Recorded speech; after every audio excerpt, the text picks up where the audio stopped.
Up and running. Hope everybody kept their power and heat during this blow. I'm worried about my roof. Yeah. It's blowing so hard. Jeez. Woke me up at like 3:30. Amazing. It says it's now streaming live on streaming. Hang on. That's one Okay. part. Now we are. Okay. There. All set. Okay. Welcome everyone to the Marine Resources Committee for March 2nd of 2021.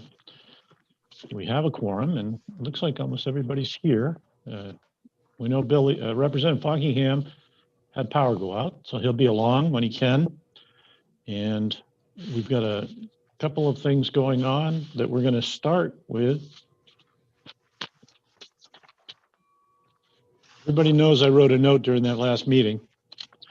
I'm going to start with a budget briefing, but before that, and I'm going to start with introducing our clerk, Linda LaCroix, who I don't know if we always make sure she's introduced, but she's keeping this running and jumping into new technology like all of us, but they threw them in a corner with a bunch of computer stuff, Zoom meetings, and then IT trying to figure out how to give us presentations so we actually look at your testimony without having to open each email. And we're getting there. So you're going to get a little briefing on that today, some new changes that are making it a lot easier to do this.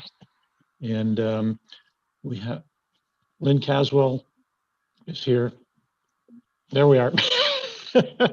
And that's our analyst, and we really get so much help from her too. And she keeps us straight on how to blend all this into current statute and make it work. So thank you both and welcome. And so committee, we'll start with your introductions. And I'll just say I'm Senator Dave Miramon. I represent Senate District 12, which I never tell the towns, but since I have them, I'll do it today.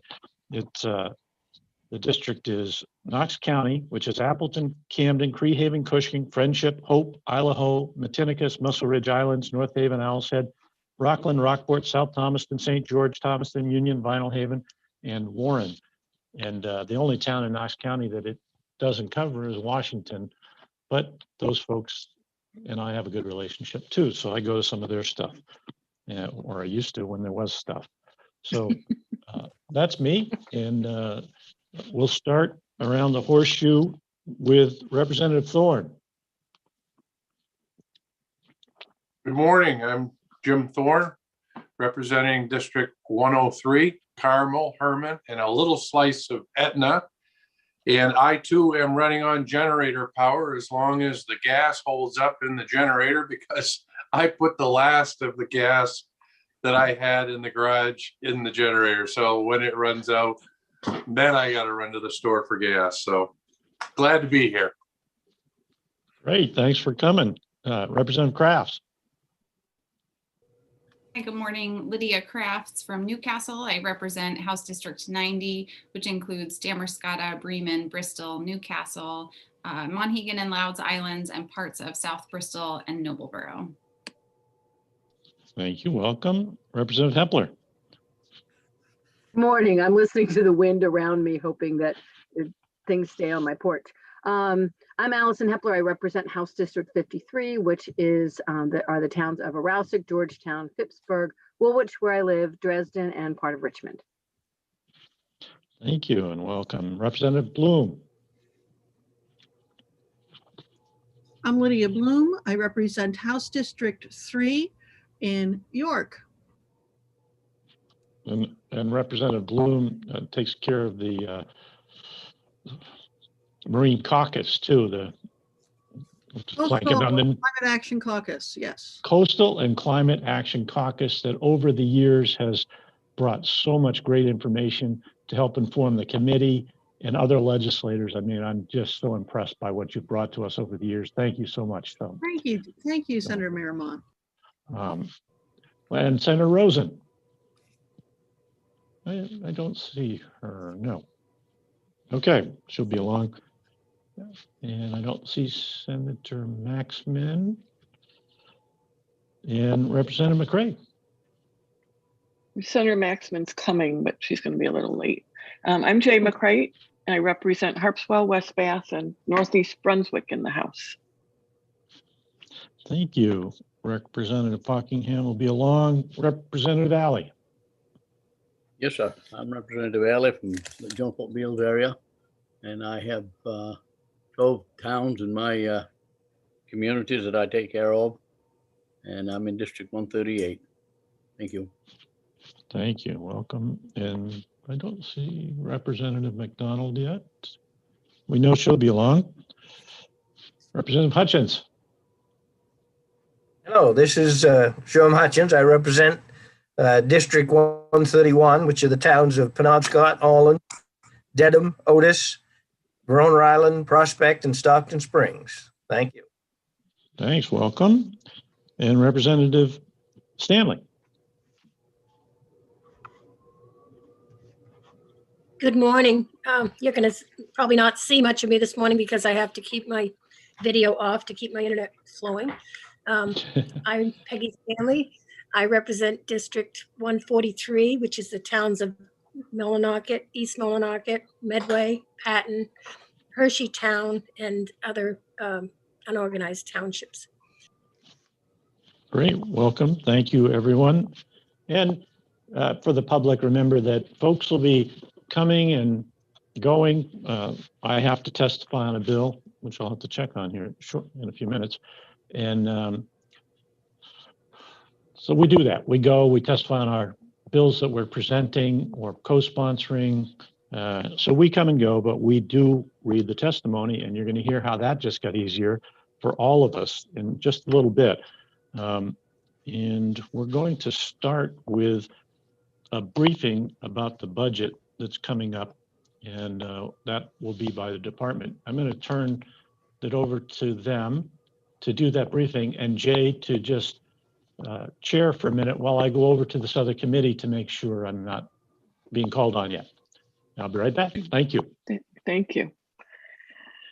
Commissioner Kelleher and Deirdre Gilbert, welcome. Thank you, Representative McCrate, members of the committee. My name is Patrick Kelleher, the Commissioner of the Department of Marine Resources. With me today, Linda, if you could bring her in, is Michelle Palmer from the department, who is our business manager, who is our point person on all things financial. Instead of maybe I shouldn't call it boring you, but instead of going through a very long document as it pertains to how I have to present to appropriations, we've tried to simplify this by bundling the budget up into some, I think 4 or 5 different categories.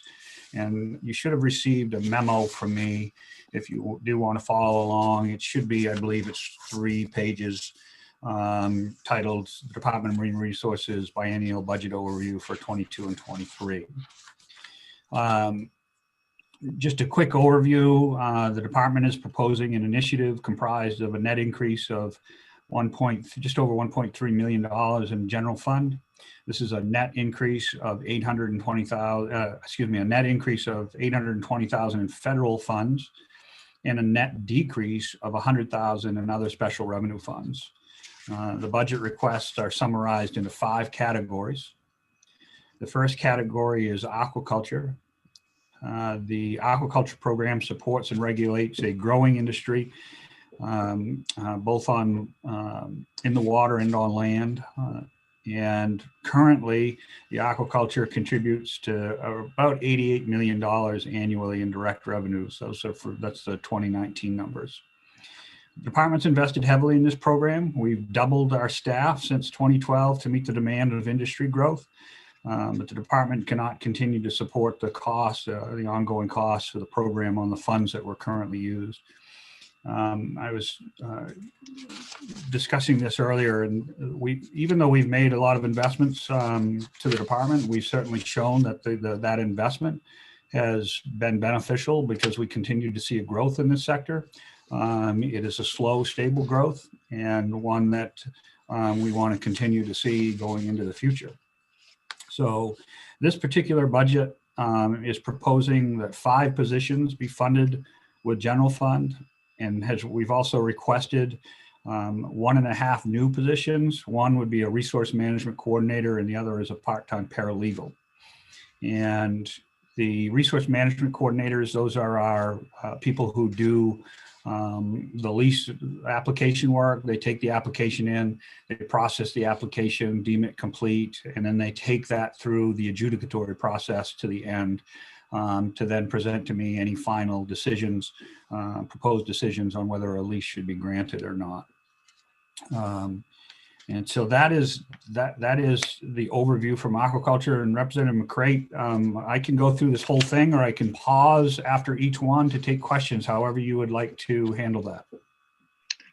Thank you. Let's take a pause and see if anybody has questions at this point. And of course, we can ask questions at the end as well. Representative Crafts. Thank you, Madam Chair. Commissioner, could you just explain the role of the paralegal position? What's required within the department? Yeah, so paralegal, besides just a broad administrative role, does compile all the legal documents associated with it, has to have a good understanding of the laws and regulations, because they are direct support for the resource managers as we move forward with a lease application and go forward with the public process. Since the beginning, we've always utilized paralegals in this position. We think it's necessary in order to make sure we've got have somebody in place on the administrative side that has a really, as I said, that clear understanding of the laws and the regulations. The reason we need another new one, as soon as we add another person to help us with the application process, that then would create a backlog for the one single paralegal that we have. So we need some of that additional support there. Thank you. Thank you. Representative Bloom has a question. Thank you. It's just a housekeeping question, if you don't mind. Is there a written testimony related to the briefing that I missed? A document was sent.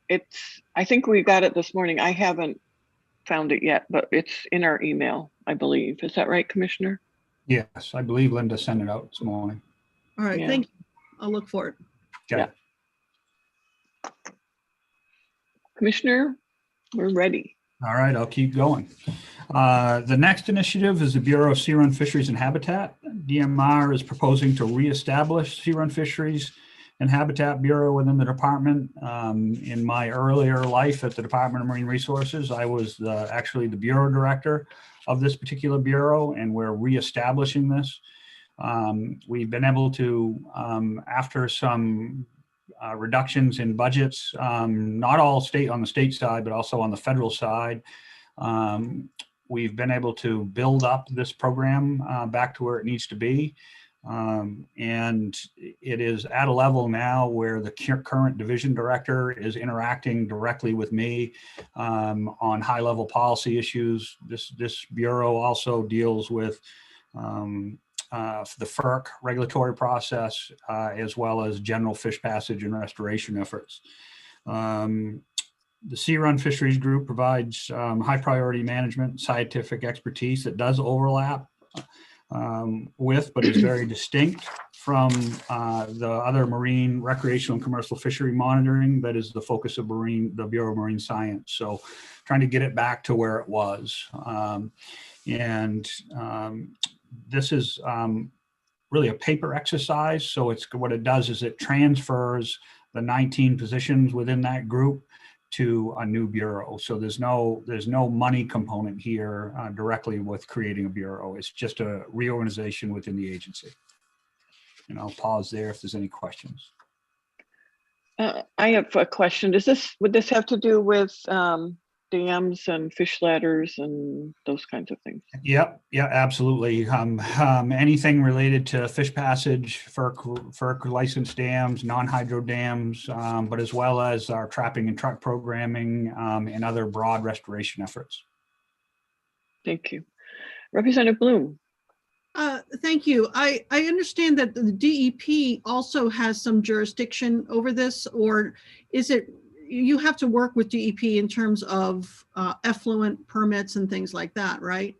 I mean, we just were discussing a bill in ENR that the DEP wanted to, was working with Downey Salmon Federation, for example, for buffering.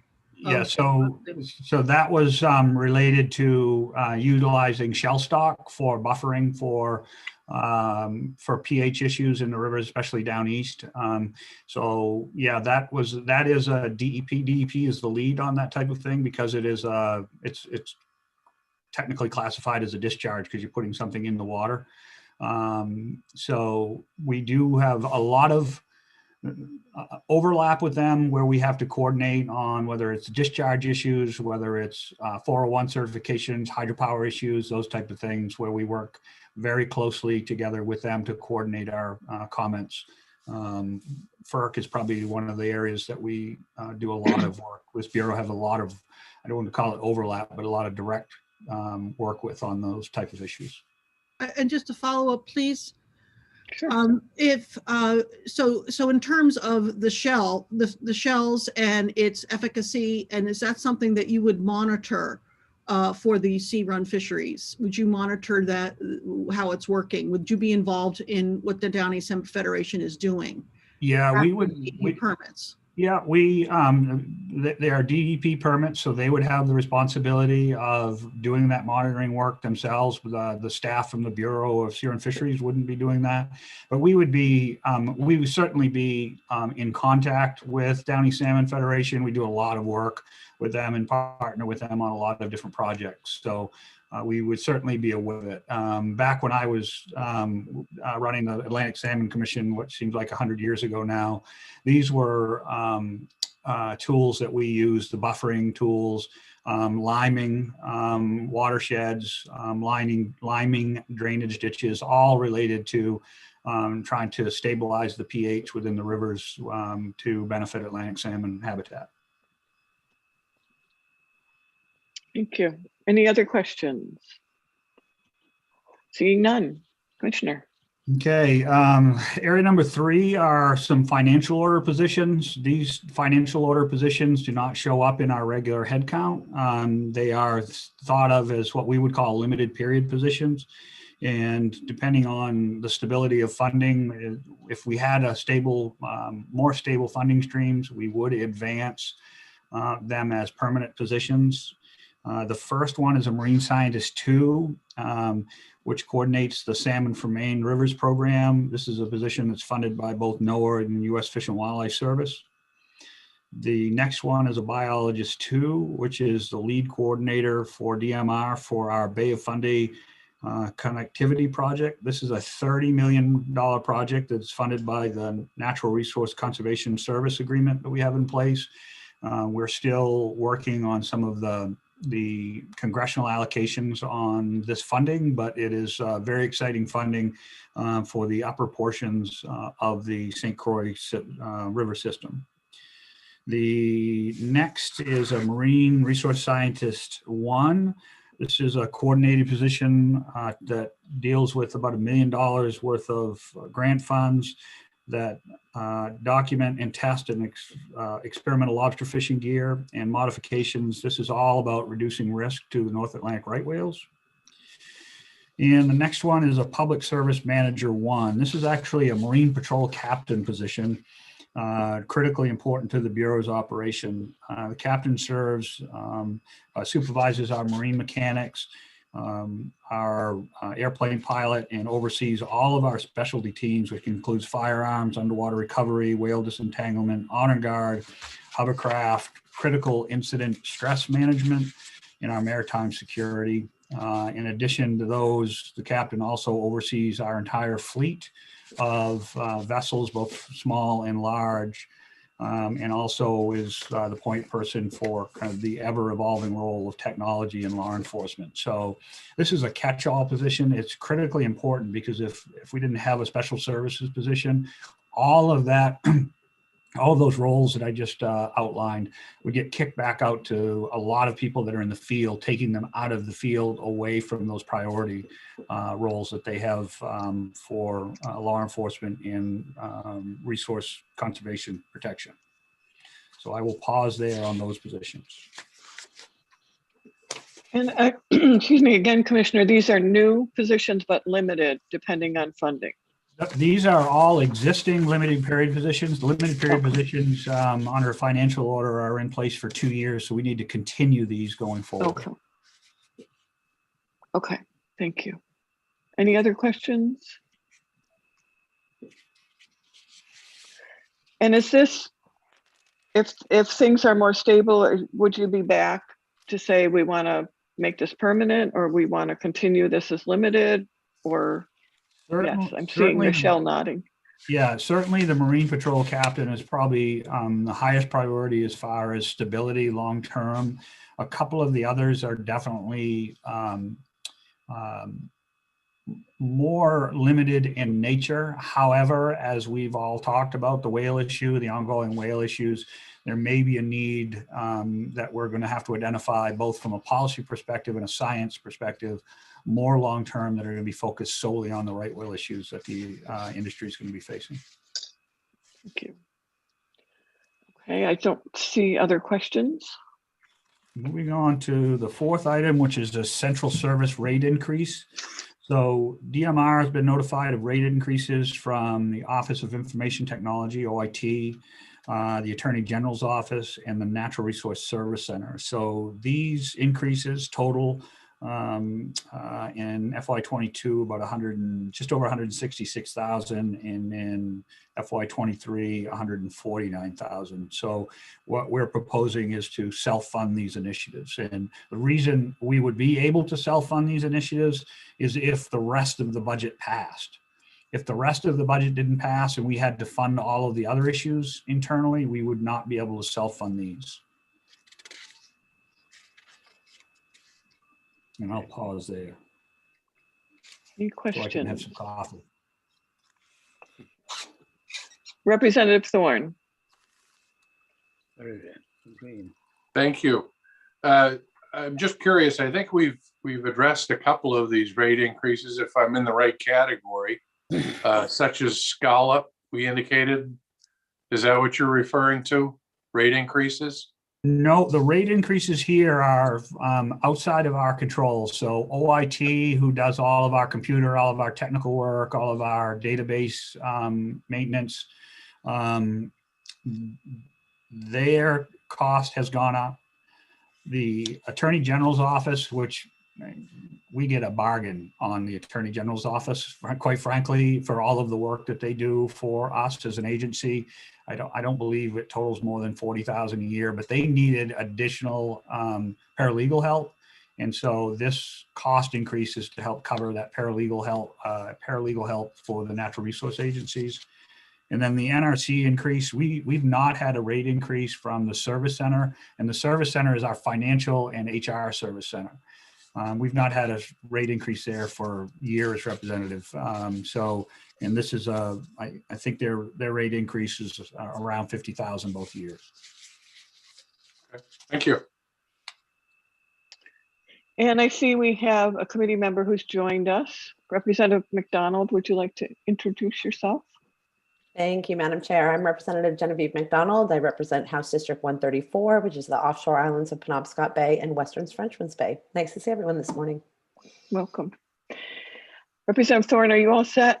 Your hand is still waving. Okay. Thank you.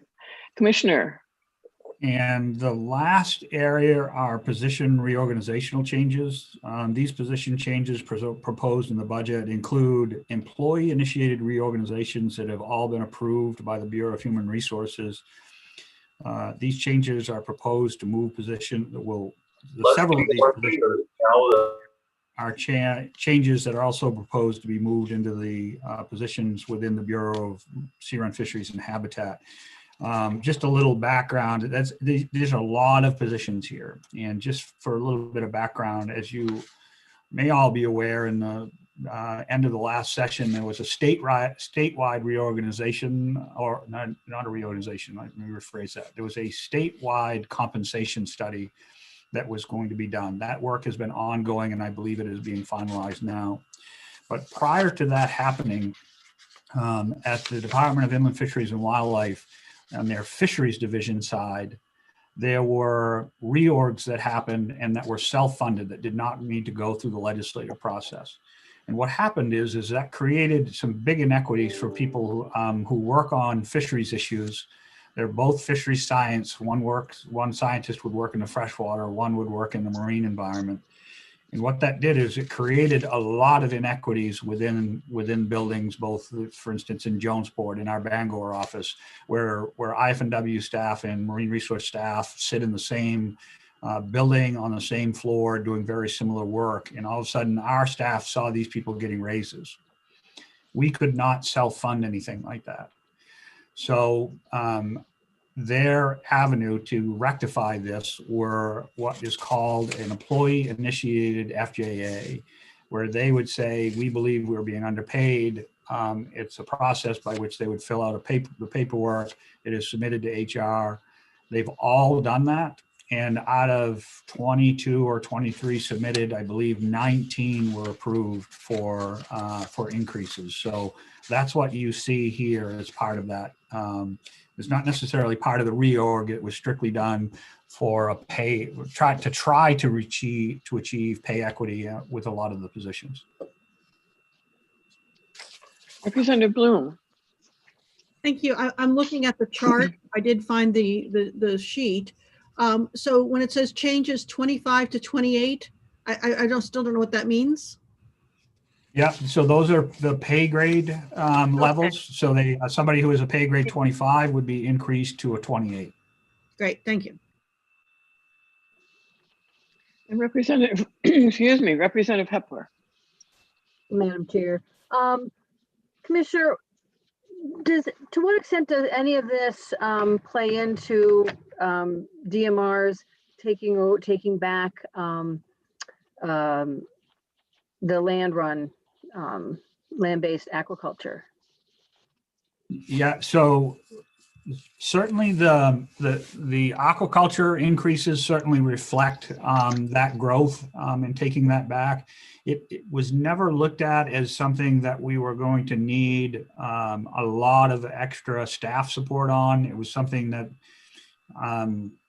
well, when we gave it up, I think we had like 2 or 3 land-based facilities that were incredibly small, right? As soon as it went over to agriculture, land-based, all of a sudden land-based aquaculture interest went through the roof. So now we've got, 2 land-based salmon farms. We've got a yellowtail farm being proposed for the Jonesport area. There is a lot of smaller land-based facilities. Really, the heavy workload on all of those still resides at DEP for wastewater discharge and containment issues. And our staff works very closely with DEP on that. But we have seen an increase, and that increase workload would be reflected and be covered by the budget requests that we have on aquaculture. What's that? And I see we have another committee member who's joined us. So I think she's listening to 2 committees. So Senator Maxman, can you introduce yourself? Yes. Hi, I'm Chloe Maxman. I represent Senate District 13 in Lincoln County. Sorry, I'm a little late today. Welcome. Okay, is that the extent, Commissioner? Yeah, those are the 5 areas. That is a very condensed version of our budget. And for those new to the legislature, when I present this at the legislature, I will go line by line very tediously through this. But in order to capture where those are within the paperwork you have, within the memo, you'll see the initiative numbers, and then it will say Part A, and it'll tell you where you can find these changes within the budget under the columns for label Part A. And we do have all of that sent to us. Lynn sent it, I believe, on Friday maybe, but if you want that, it's in your inbox, or we can ask Lynn for it again. So that's Thursday at 1, where Marine is with AFA, and we'll hear the commissioner present on the budget in more detail, just as you described. And I think I just got the link for that from the AFA analyst. If you don't have it, let us know. We'll make sure you get it somehow.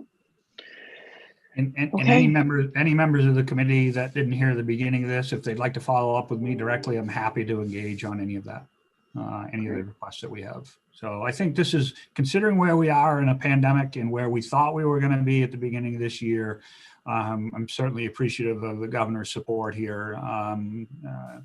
Not every agency is going to be looking at increases. So we've recognized the high priority needs for the agency. We've created some good stability here with what we're proposing.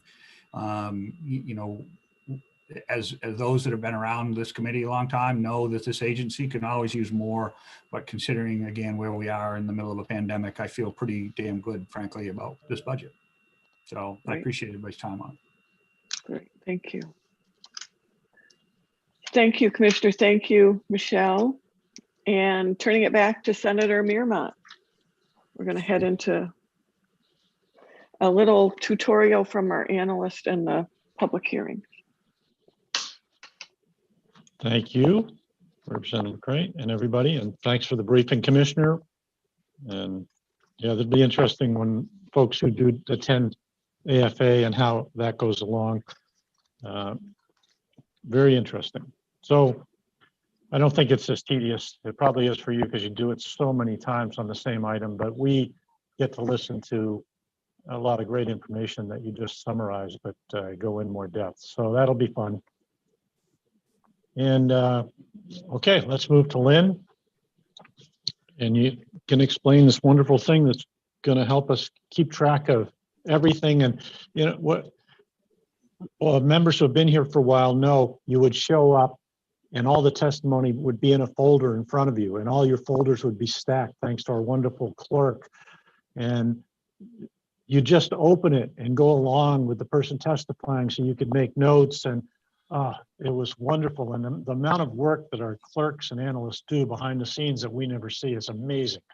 So it was laid out, it was easy.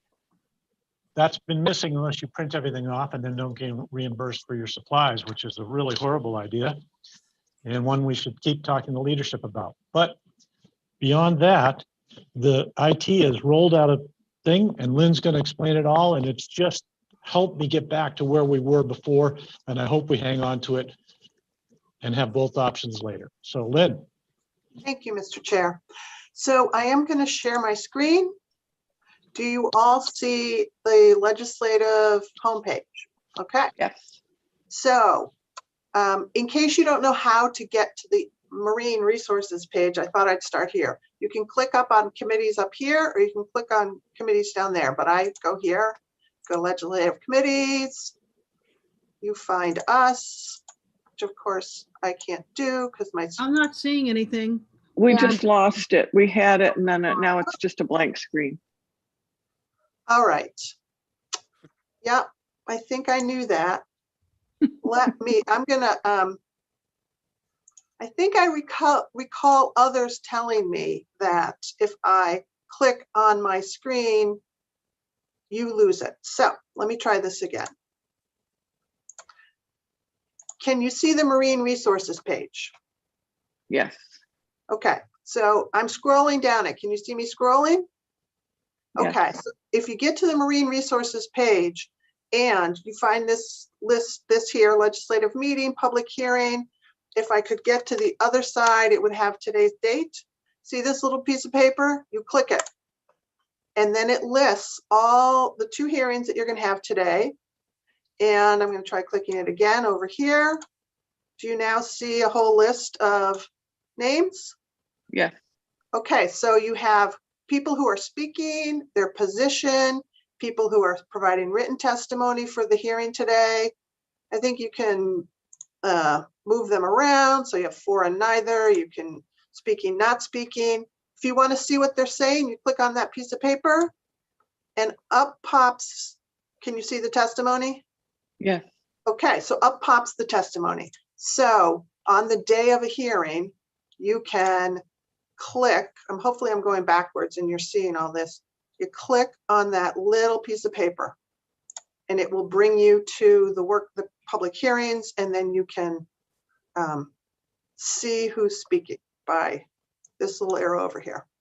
And Lynn, excuse me one sec, just be aware for folks who probably already experienced it, but that is the order that's published, the same one you'd find on the outside of the door at the committee room and all.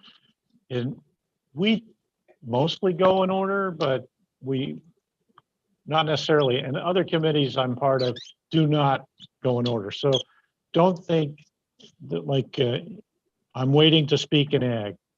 I just realized what was ahead of me. There's 50 people speaking on the first bill and I'm number 4. It'll be afternoon before I get to speak on presenting my bill. So don't count on timing from this, from the schedule or order of the people who have submitted testimony. Okay, go ahead, sorry. And you want to take questions in the middle or wait to the end? It might help if we take them now. That's Okay, fine. Representative Bloom. Yes, thank you. I see when I look at this particular one, LD 342, that we've got Ann Perry neither and Ann Perry 4. So I'm assuming that you don't really do any editing of this. You just, these people put in their testimony and it just goes automatically into this list, correct? There's no editing that goes on. That's correct. So that would just be a mistake with Ann made a mistake or whatever. It just came out twice that way. Right. Okay, Yep. thank you. And I don't think there's anything that stops us from putting in multiple testimonies, as in my one for today is very technical. I decided it needed a little bit more human. I was going to go back and put in a second piece. I don't think anything stopped us from doing that. Sorry, Representative Hepler next. Thank you, Mr. Chair. So Lynn, when is this, does this get populated as testimony gets uploaded to the automatic screen? Yes, that's the way it's supposed to work. It's supposed to be pretty close to real time. So the goal is that when it's a public hearing, you're going to be able to come here and see everything that's going to happen. Okay. Instead of loading emails into my marine resources. Absolutely. Yes, absolutely. And so this is available to the public as well. Yes, it is. Okay. And Representative McCray.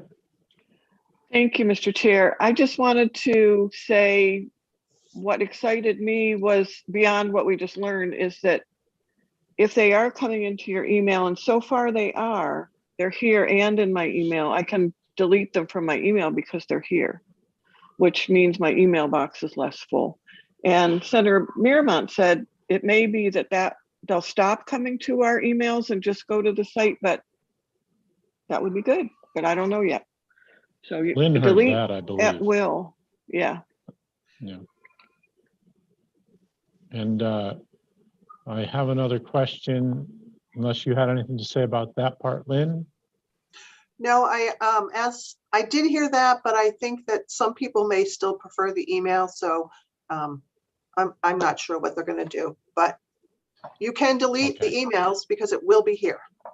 You know what, when we find out for sure, let's then ask them if they're going to keep sending them, let's ask if they can set up a opt-in or opt-out for getting emails or not by legislator, because they can do that. They can do anything. They just need to know what works best for each of us.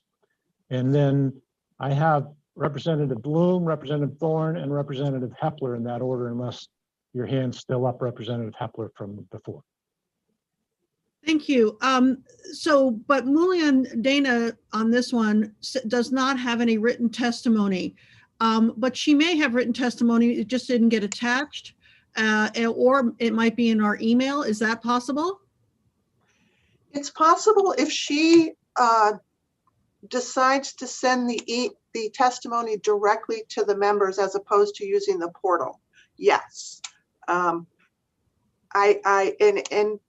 So yes, if she wanted to send, and she had the distribution list for the committee, yes.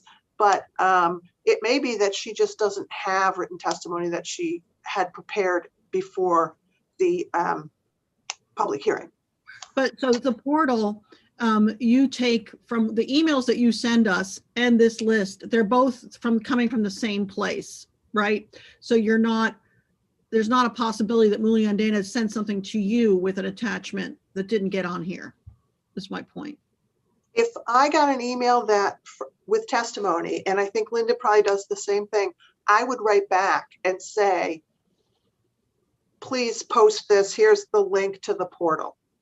Okay, So I think that Linda has her hand raised, so she may have more information Okay. on that. thank you. Yeah, go ahead, Linda. Trying to unmute. Yes, the information that we have now received, the procedure that we are supposed to follow is if we get direct email testimony to us, we are to send it directly to the library, and the library posts it just as soon as they can, which is almost immediate. So it will not be sent out to the legislators anymore from me. It will go to the library. So you will get it again through this portal right here. Okay, Is that clear? yep. Okay. And Representative Thorne. Yes, thank you, Mr. Chair. I kind of get chills up my spine when you talked about having a packet in front of you with everything in order and printed out. Is it still possible to have one of those that? No, okay. Yeah, if you print it yourself and get a nice little file folder and put it on your desk. Very good. So not to argue the point, but it used to be done, but now they did away with that. Is that what I understand? Yeah, so then we fought hard, a bunch of us fought hard to get you some expense money so you could do it yourself, buy ink and paper, and that was rebuffed. Supposedly it's against statute to give us anything. And so then some people asked if we could have it done and sent to them, and the answer was no from leadership. So here we are, but this is better than what we had, I do have to admit. And All right, thank you for that. thanks. Representative Hepler, and then Representative McCray. Thank you, Mr. Chair. I used this yesterday in Inland Fisheries and Wildlife, and I thought it was fantastic because it was just, so I only had 2 screens open, and when people were speaking, instead of my taking notes, I could just read it as they were saying it. So I really thought that this worked pretty slick. So whoever was in charge of this, kudos. Yeah. All right, Representative McCray. Well, Senator, you really answered Representative Thorne's question. I was just going to say that when we're through this and we're back in person, I will gleefully have that folder in front of me, and so will you. It's just because we're not able to be there right now. I know, Thank I you. can't wait to get back. All right. That's it for questions. You have more, Lynn? I do not have more. Oh, good. That was very good. I'm excited to use it. It'll take some getting used to, but I've got it here. In fact, I opened up the list of people speaking on the bill a couple ahead of me over in ACF and thought, oh my gosh, there's 50 people speaking. But it's very clearly spelled out that there's about 30 people speaking and the rest are written testimony. So just learning process and paying attention. And I saw Senator Maxman over there for a minute when I was over checking in. And but we're all back here. So next we're going to move on to public hearings. So I'm going to read our little script, and here we go. And the order will be as published. Public hearing for LD 342, then 454, then a work session on the collaborative, and then we've got a couple other things going on, but we'll start with this. And it says, hello, everybody. Public hearing is to invite public comment on legislation, and we're doing it in this electronic format. It's being live streamed on the committee's YouTube channel. And if you've asked to testify and speak, then you've been sent a link. People on the Zoom meeting waiting to testify cannot be seen or heard until they are called upon to speak. That's when we talk about letting them in, as you've seen. The meeting will be recorded and available to view on the committee's YouTube channel soon after this meeting has concluded. And we've already done introductions, so we're ahead there. And let's check names while we're it just reminds me too, everybody's got a title or not. Good, looking good. We want to know who the representatives and senators are, at least the folks testifying do, because they don't see us for the most part. Okay. So please be patient. We're doing our best and we'll learn as we go along and hopefully improve. The big hopefully there. So the chat function is only if you're having a problem, technical problem, something for Linda or Lynn, not an issue, but that you don't get something, try to do everything else through whoever is chairing the meeting. And that way we can keep organized and get the right answers because the others may not have it. So it's not to talk to each other because that goes out to the broader public too. So. All right. We'll start with the presenter of the bill, the sponsor, then co-sponsors, and then legislators who are in the queue because they have to come and go. We know you all do, but that's the system we've developed. And we don't use a timer, but I do keep kind of track of about 3 minutes. What I find is if you've got longer testimony, you'll start kind of losing people a little bit, where it's better if you keep it succinct and then people can ask questions if they didn't quite understand something. So try to remember that. And I'll be prompting you, but I'm not going to show a clock or anything like that. It'll be more of okay, it's been a bit, wrap it up, please. And we'll give you a second to get your mic on. There's also, anybody listening out there, there's a little transition time when Linda goes to bring you in. I've not yet had it happen, but it's fairly consistent that people, I thought I lost him. Just when we say we're bringing you in, just hang in there for a minute. We're waiting. We'll also wait for you to unmute your microphone, which that happens often for all of us. It'd be great if when you're done offering testimony, if you exit the Zoom meeting, you can continue to watch the hearing on the committee's YouTube channel. We're going to send you back out in the waiting room anyway. I'm not sure. Was that an early thing that I could eliminate, Linda, because we don't need it anymore? Does it matter if they're out there in the Zoom meeting somewhere?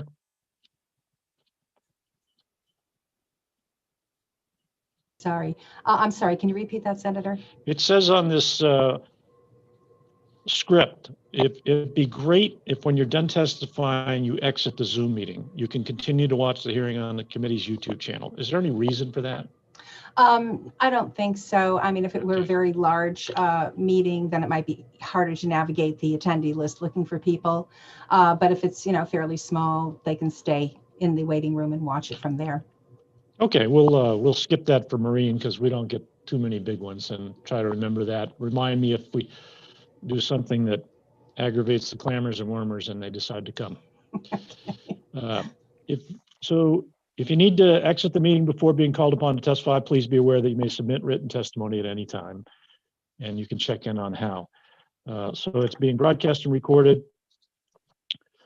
We talked about timing. I'll now open the hearing on LD 342, which is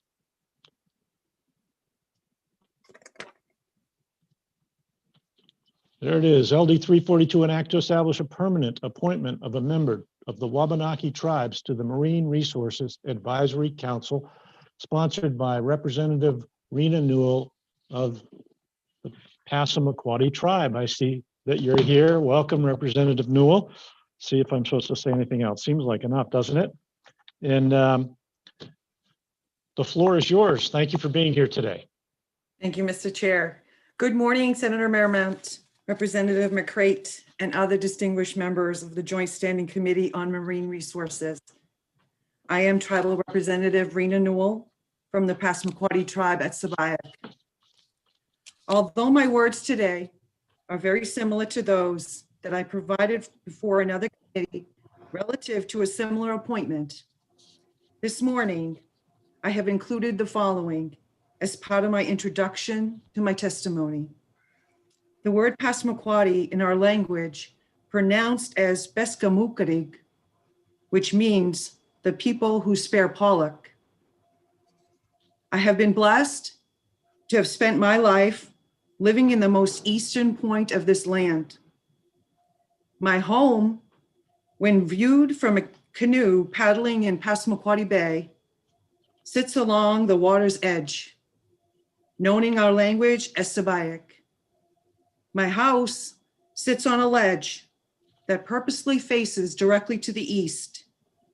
So to be one of the first to receive the sunrise above the salt waters of Passamaquoddy Bay. As a Wabanaki, I take great pride in knowing that I, as a Passamaquoddy tribal citizen, originate from the people of the dawn. I hold great appreciation to all marine life that live in these waters that surround my homeland. My feeling of connection has allowed me to safely paddle these waters many times from Indian Township to Sabayak by way of canoe or kayak. I am grateful to receive sustenance harvested by local tribal and non-tribal fishermen. I have visited the shoreline of Passamaquoddy Bay to sing, to offer a prayer, and in time of healing, I have reached into these waters. I understand to not take more than what is needed and believe that if we take care of what provides for us, shall sustain us. I hope that you receive my words with the understanding that this is my way of living within these lands and waters. As the tribal representative of the Passamaquoddy tribe, I feel it is my duty within my role to foster tribal state relations and encourage the tribe's right to self-determination. Related to the tribe's right to self-determination is the right to participate in the larger governing structure. As Indigenous peoples have a right to maintain and develop their own Indigenous decision-making institutions, they also have the right to participate in decision-making in matters which would affect their rights through representatives chosen by themselves in accordance with their own procedure. By fostering the active participation of Indigenous peoples, the expectation is that their rights will be protected and their cultural and physical survival ensured. The Wabanaki tribes of Maine enjoy and exercise their right to participation in public affairs. Therefore, I am thankful for the opportunity to present in a good way for this committee's consideration, LD 342, an act to establish a permanent appointment of a member of the Wabanaki tribes to the Marine Resources Advisory Council. What this bill seeks to do is amend the composition of the Marine Resources Advisory Council, which currently consists of 15 members. This bill would introduce a 16th member, being a member of the Wabanaki tribes, with the understanding relating to process that the governor shall appoint the member who is a member of the Wabanaki tribes based on the recommendation of the tribal governments, which would include the Aroostook Band of Maliseets, which would include the Aroostook Band of Micmacs, the Holton Band of Maliseet Indians, the Passamaquoddy tribe at Indian Township, the Passamaquoddy tribe at Pleasant Point, and the Penobscot Nation. In recommending the appointment of the tribal member, the tribal governments of the Wabanaki tribes shall establish a process with that provides for the membership to rotate among the tribal governments, with the understanding that the appointments are for a term of 3 years until successors are appointed and qualified. This proposed bill, as well as others that I have submitted this legislative session, seeks to memorialize a space, thus giving deserving recognition to Wabanaki representation and perspective within the state of Maine's boards and commissions. The opportunity to hold a seat on the Marine Resources Advisory Council is an important one. It provides an opportunity to receive valuable input from a tribal representative from the above-mentioned tribes, thus providing a voice from a Wabanaki cultural perspective as a member of the council, and shall give the commissioner information and advice concerning the administration of the department and carrying out the duties specifically delegated by marine resources laws. I am certain that a Wabanaki representative shall fulfill the role and duties of a Marine Resources Advisory Council member well and with honor. While one can seemingly expect through tribal state relations that issues of mutual interest would be addressed from a government to government basis, I think it is safe to say through a historic lens that the perceived limitations set upon the tribes from the state through rules, regulations, and laws prior to the 1980 land claim settlement and through the Maine Implementing Act, which suggests a lack of reciprocity in both trust and dialogue. Thus, in this absence, the participating Marine Resources Advisory Council seat that would be held by a Wabanaki representative can only lend to improvement upon the flow of information between the state and tribes to the matters of mutual interest and importance, and is one step towards improving communications, relations, and greater understanding for all. In closing, I humbly call upon each of you to give consideration to the continuance in elevating the standard to improving tribal state relations by raising your voice to support LD 342. I believe collectively we can make the difference and change the narrative for future generations by working together on this shared land. I'll be happy to answer any questions that members of the committee may have at this time. Should I be unable to answer, I would ask that an opportunity to present a response be provided for during the work session. Respectfully presented, Willie One. Thank you, Representative Newell. And they'd be lucky to have you on the board if that was the way it went. But anyway, so anyone on the committee have any questions for Representative Newell? Nice, clear testimony. How many years has your tribe been fishing the waters that you record? I think my response would be since time and immemorial. What is the word? Since time and immemorial. Yeah. Is it approximately? I've often heard 12,000 plus years. So is that a good way to kind of phrase it? It is, and there were still plenty of fish. So it'd be good to have that voice on any council. Thank you, Mr. Chairman. And thank you. And I am biased. I was just going to point that out. I am a co-sponsor on this bill because I read it and said, of course, we want all these voices. We get the best legislation or committees or ideas working together. So now we can hear from folks. I don't think I've seen any objection to it, but do we have any other co-sponsors? I don't see any who want to testify. Yes, Representative Collins. Hello. Okay. Hello, Representative Collins. Nice to see you. I forgot Oh, what good you morning. look like. Oh, for yeah. coming. Thank you. Wish I could be up there with you all. Yes, good morning. I'm a Representative Benjamin Collins. I represent House District 42 in Portland, which starts along the Back Cove and ends along Casco Bay before you cross over to Falmouth.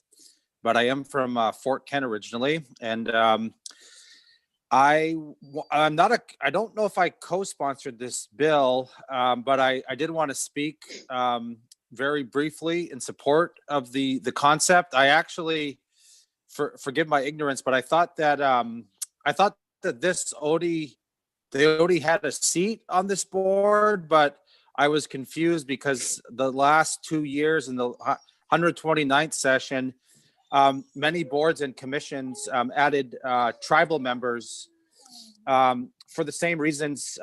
In this committee, Representative Newell is asking for inclusion. I think it's very fair and reasonable out of 16 seats that we do include the tribes. I am not an expert on Aboriginal fishing rights, but I have listened to the tribes for many years and their work in Augusta, and like to listen to them and support what they ask for. And I hope this committee and the overall legislature would follow suit. As you all know, here in Maine over the years, there's been more inclusion. We've allowed tribes finally, after decades of asking, to be on more boards, commissions, have more consultation with state government. And on the federal level, going back to the Obama administration, to the current White House, tribal leaders and communities more and more are involved in consultations at all levels. I think it's only right. As Representative Newell just mentioned, the tribes have been here for at least 12,000 years or so. They've lived off the waters, from the oceans to the rivers to the lakes. They have a connection to the waters.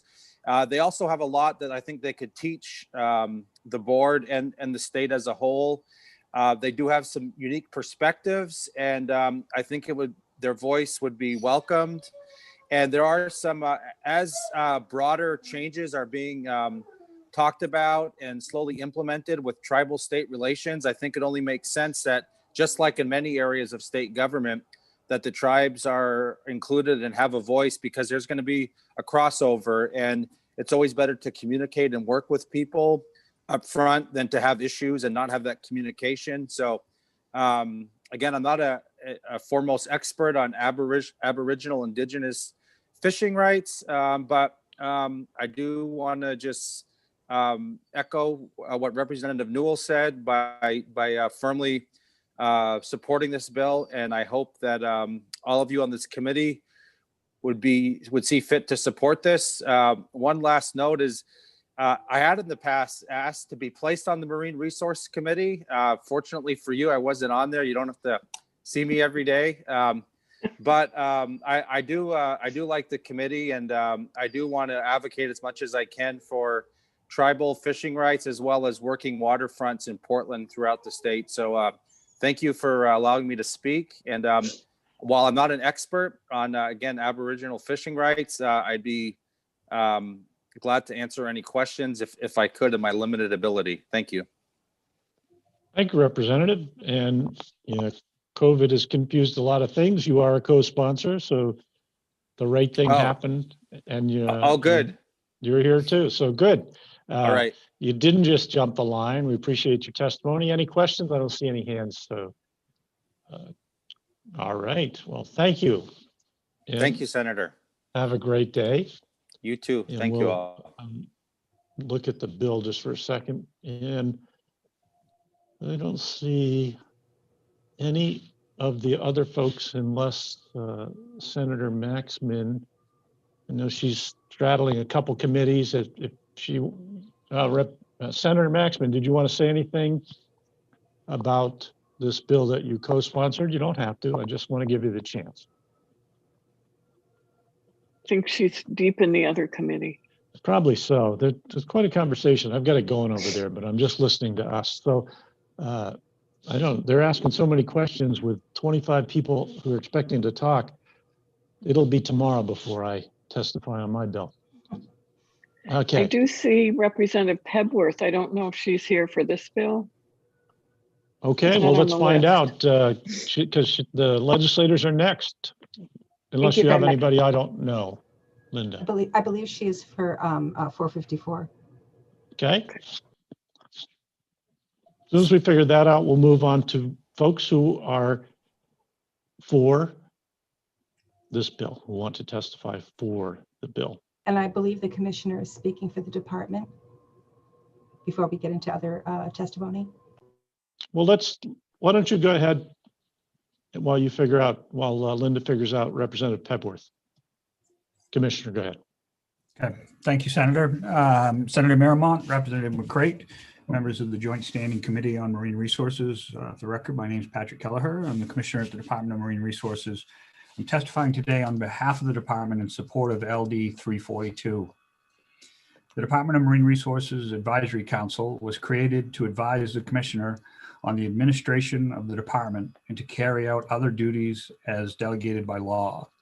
Specifically, the DMR Advisory Council provides advice and consent over the adoption of department regulations and reviews and approves requests for special licenses. At present, the department's advisory council is comprised of 15 members. There are 3 ex officio members, including the chairs of the Lobster Advisory Council, the Sea Urchin Advisory Council, and the Shellfish Advisory Council. The remaining members are nominated by the governor. There are 5 members licensed to engage in commercial harvesting activities, 4 members holding a non-harvesting related license, and 1 public member and 1 representing recreational anglers and another representing the aquaculture industry. In making appointments, there ensures a geographic distribution along the coast. Knowing that the Marine Resources Committee has historically had concerns regarding an even-numbered number of councils, the department had originally considered recommending designating an existing seat for a Wabanaki member. However, the governor's office is currently in the process of nominating or reappointing 12 of the 15 seats on the council, all but the ex officio seats. Some committee members may recall that you were scheduled to address 8 of those seats last spring before the confirmation hearings could be held. We ended up with this little pandemic that we're all dealing with now. So that is the reason we now have significant turnovers on the council this session. If those current nominations are approved, it would be a minimum of 3 years before a seat becomes vacated.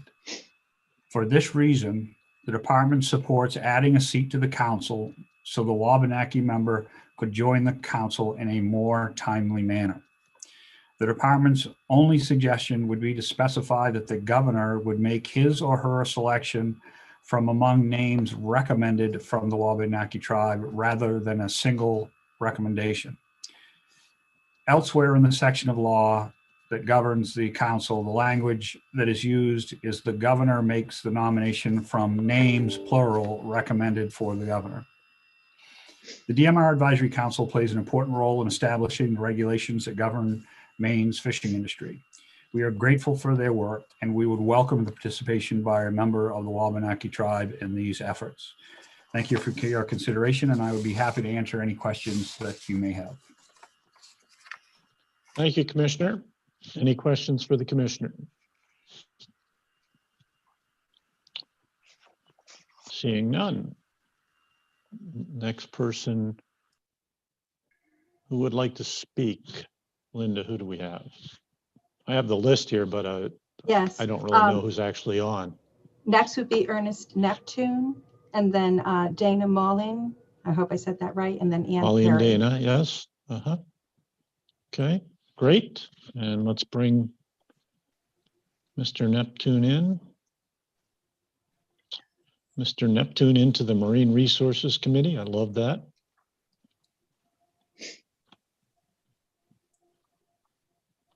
Can anybody hear me? We can. Can't see you, but we can hear you. Go ahead when you're ready. Oh, hang on. I know what's going on here. There you go. Thank you. I've been listening, and I really would like to say thank you for Representative Newell's testimony, opening remarks. I think that really hit the head on the Passamaquoddy tribe here at Pleasant Point. The Passamaquoddy Bay has always been our garden that kept our people alive and flourishing for centuries. I am a fisherman. I am a local fisherman. I've been a local fisherman. I come from a family of local tribal fishermen, and I very much support this bill to get some sense of representation on the Marine Resources Advisory Board. I think it's important that we uphold and continue our relationship with the state as many levels as possible. And, you know, I've worked with DMR. I've worked with Commissioner Kelleher a little bit. I'm not sure if he remembers, but I sat on a good couple of conference calls with him, with our former chief, Maladena. We had some good progress. And I certainly feel that, you know, Wabanaki member on the advisory board would really solidify that we're working toward a real harmonious relationship. I too believe in conservation. I'm a UMaine grad, natural resources major. Certainly believe that we take only what we need. We need to get rid of some of the commercialization, market prices and all that stuff, and stay within the confines of the law. I've always, I guess, spoke against people who done things that were quite shady. I reported those people to the DMR myself. I don't think it's fair that this sometimes happens, but it does.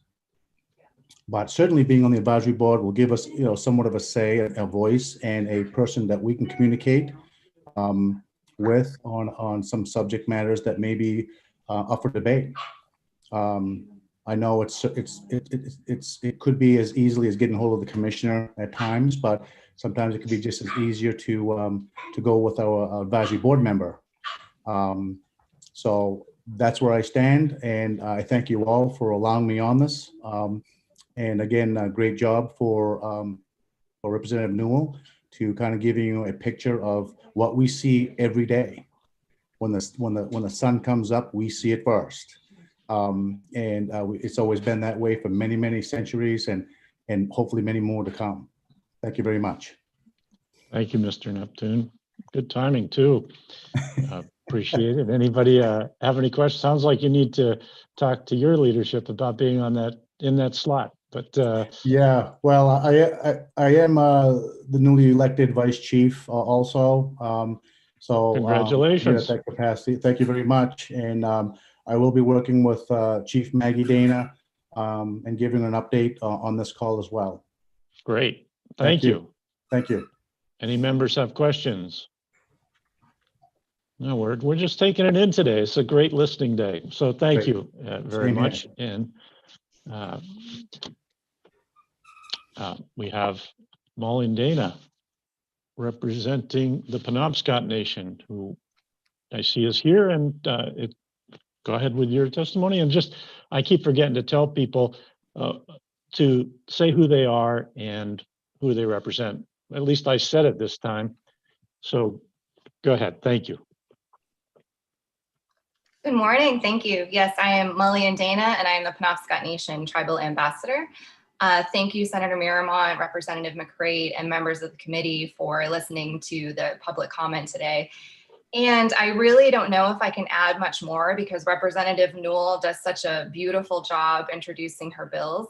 She really captures the essence of tribal sovereignty, self-determination, and how that figures into the well-being of our whole state together and the healing of the tribal state relationship, and how important and meaningful all of those components are. So I'm here today to support Representative Newell's leadership on this issue. It is similar to a lot of her other bills, and I haven't submitted written testimony yet, so nothing is lost in portal world. I know I was used as an example, so the portal's working great. I wanted to talk a little bit about the importance of how this is a permanent seat that she's taking, and that's important because with each changing administration in the state of Maine, the tribes are left not really knowing if there will be any sort of consultation, what level that will happen at, how meaningful it will be. So by putting these seats in these important places, we're really ensuring that the tribes have clarity as each administration comes in, and at least we can count on these things being in place. And that's important for the tribes and for the state, because I think a lot of the tension and distrust that happens is a result of lack of clarity and not defining our roles or responsibilities and not defining a lot of things. So when we have the chance to make these small fixes in our systems in government, it really will lend itself, I think, to a greater trust overall and more meaningful consultation between both parties.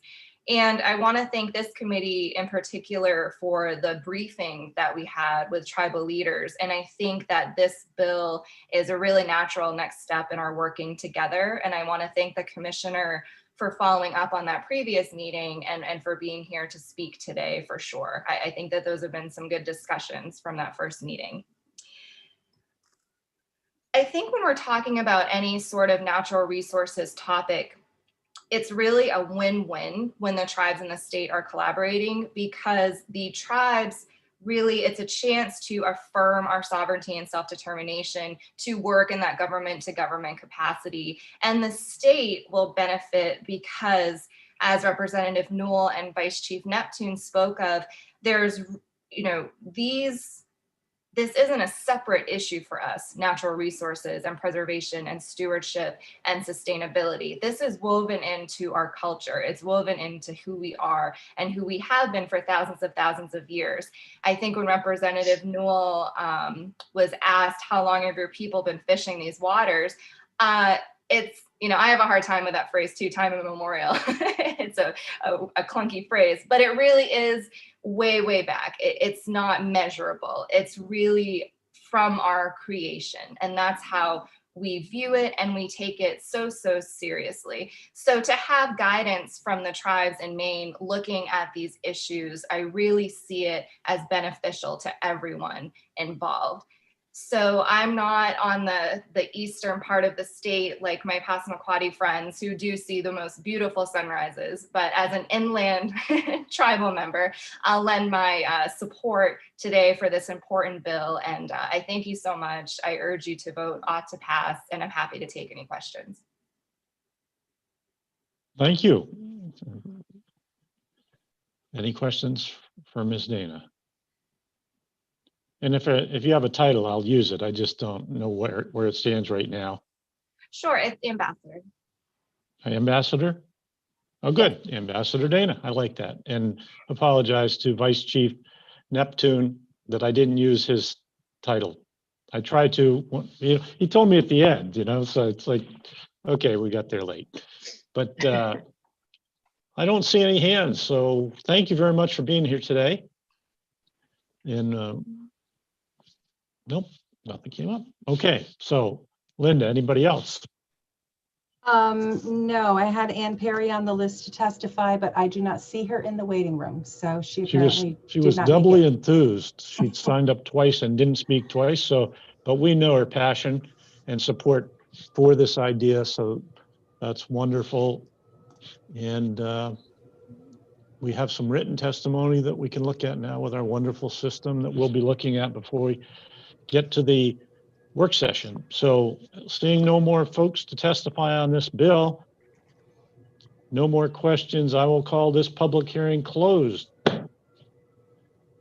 And I'm going to have to get a device because that does hurt your knuckles. And now we're going to move on to the public hearing and thank you, Representative Newell, unless you're staying, and everybody who came for this bill. Thanks for being here. Thank you, Mr. Chair. I'm going to jump on my Judiciary Committee now. Of course. Excellent. To the committee. See you at the work session. Bye. Thank you. Thanks. Okay, we'll now open the public hearing on LD 454. And Representative McCray, did you check with Representative Matlack? I did. I just texted her to say now, and so she should be coming. Yes, she was alerted that we would be calling short notice. So we'll give her a chance as I just go back over the script. She just gave me a thumbs up, so okay, she's good. On her way. Senator? Yes. Representative Falkingham has joined us also, and I You're have right. also sent a notice to Representative Pepworth. Oh, good. And Representative Falkingham, please introduce yourself. Welcome. Good morning. I'm Representative Billy Bob Falkingham. I represent House District 136. where the wind is currently lifting my house up off the ground. So good morning. Good morning. Yeah, every once in a while, I mean, I'm looking to my right to one screen for Bill's stuff and another screen over here. But every once in a while, you might see I look up because it just sounds like something is happening out there that I need to pay attention to. But so far, I'm waiting nothing's for the come window down. to peel right out. Yeah. I love when nature has texture. So the public hearing for LD 454 is now open, and LD 454, it's about deprivation and not deprivation. I'm going to get the official title here from one of these screens. An act to ensure equity in the shellfish deprivation compensation process for municipalities by increasing the rate of reimbursement paid to municipalities, sponsored by Representative Ann Matlack of St. George. And this, if you just joined us, public hearing is a chance for the public to testify. You've signed up, you've sent your testimony, you've asked to speak and been sent a link if you're here. Otherwise, you wouldn't be hearing this. So I give you approximately 3 minutes. I don't keep a timer. If you're in the heart of something, you're going to get a little more. Try to be succinct. The committee will ask questions if they need information to decide about a bill. And Oh, there she is. Good. Good morning. So we have 4 people. Good morning. We have 3 people signed up to speak after her. I was delaying, so I'm just going to finish my sentence, Representative, and I'll let you go. We have a few people, and they seem to be lining up. Interest is high for your bill. This is exciting. So let's move right into the sponsor, Representative Matlack. Good morning, Senator Miramont, Representative McCrate, and respected members of the Marine Resources Committee. My name is Ann Matlack, and I represent House District 92, which includes the communities of Cushing, Thomaston, South Thomaston, St. George, Matinicus, Creehaven, and the Muscle Ridge Islands. As you can tell, there's interest in my community for this bill. I'm here today to introduce LD 454, an act to ensure equity in the shellfish deprivation compensation process for municipalities by increasing the rate of reimbursement paid to municipalities. LD 454 proposes to raise the fee paid by deprivation companies from 50 cents per bushel of clams harvested to $2 per bushel. This fee has not increased in 24 years. In that time, the price of clams has increased from $42.50 per bushel to $117 per bushel. Deprivation fees, along with license fees, fines, grants, and other revenue sources, are used by towns and regional shellfish management organizations with state-authorized shellfish management plans to ensure sustainable harvest practices and optimum utilization of soft-shell clam resources. All monies received from deprivation harvesting are used for clam management. Each year, municipal shellfish management committees must submit to the Department of Marine Resources a report on the work done over the past year and an accounting of revenues and funds raised for shellfish management. The Maine Clam Handbook recommends adequate funding of a shellfish program to increase the program's likelihood of success. Among the possible expenses of a shellfish program are the shellfish warden's salary, the purchase of seed for restocking flats, the warden's boat expenses, and costs associated with water quality monitoring and clam flat assessment. Softshell clams are part of the economic backbone of Maine's coastal communities. We produce about 60% of the country's softshell clams. Clams typically are Maine's second most economically valuable resource, and the industry employs the second highest number of fishermen after lobster fishing. In 2017, its dockside value was about $12 million, and the industry is valued at $36 million when wholesalers, distributors, retailers, and restaurants are included. Bivalves are showing widespread population declines throughout the state, and more needs to be known about the causes of these changes. Statewide, shellfish clam landings have decreased over the past 30 years from about 1,000 metric tons in 2000 to less than 725 metric tons in 2019. and significant intertidal acreage has been closed along the coast due to pollution from Freeport to Machiasport. Climbing is increasingly threatened by a host of environmental changes, such as warm ocean temperatures, increased predation by species such as invasive European green crab, water pollution, changes in ocean chemistry, harmful algae blooms, changing demographics and coastal access, and challenges related to human health and well-being. The need for applied and basic research on the ecosystems that sustain these fisheries, as well as research to understand and strengthen the economies and communities that rely on them, has never been greater. Increasing the fee paid by deprivation companies will provide modest additional resources to municipalities and regional shellfish management groups working to address the issues facing our soft shell clam industry. Representative from clam management groups have submitted testimony outlining their efforts in preserving and protecting our clam flats, and some will be speaking after me. These folks are committed to retaining this natural resource and continuing to provide a valuable product enjoyed throughout the state of Maine and beyond. I hope you will help sustain their efforts by supporting this bill. Thank you for your time, and I would be happy to answer any questions. Thank you, Representative Matlack. Any questions from the committee? Okay, I'll just note that I am a co-sponsor on this bill, and I've worked on this with the towns that you represent, and we have actually, Danny Staples is here. He's not on the list, but he's going to be here to testify in a minute.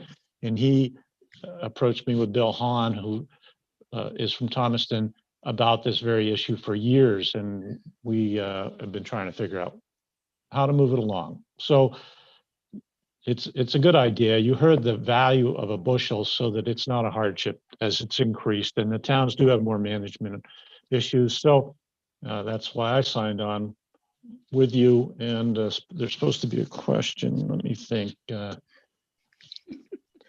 Isn't that so? Yeah, there it is. Thank you. Yes. Do what I say, not what I do. Yeah, I'm sorry. Go ahead. So no question. Oh, there's one from Representative Bloom. Go ahead.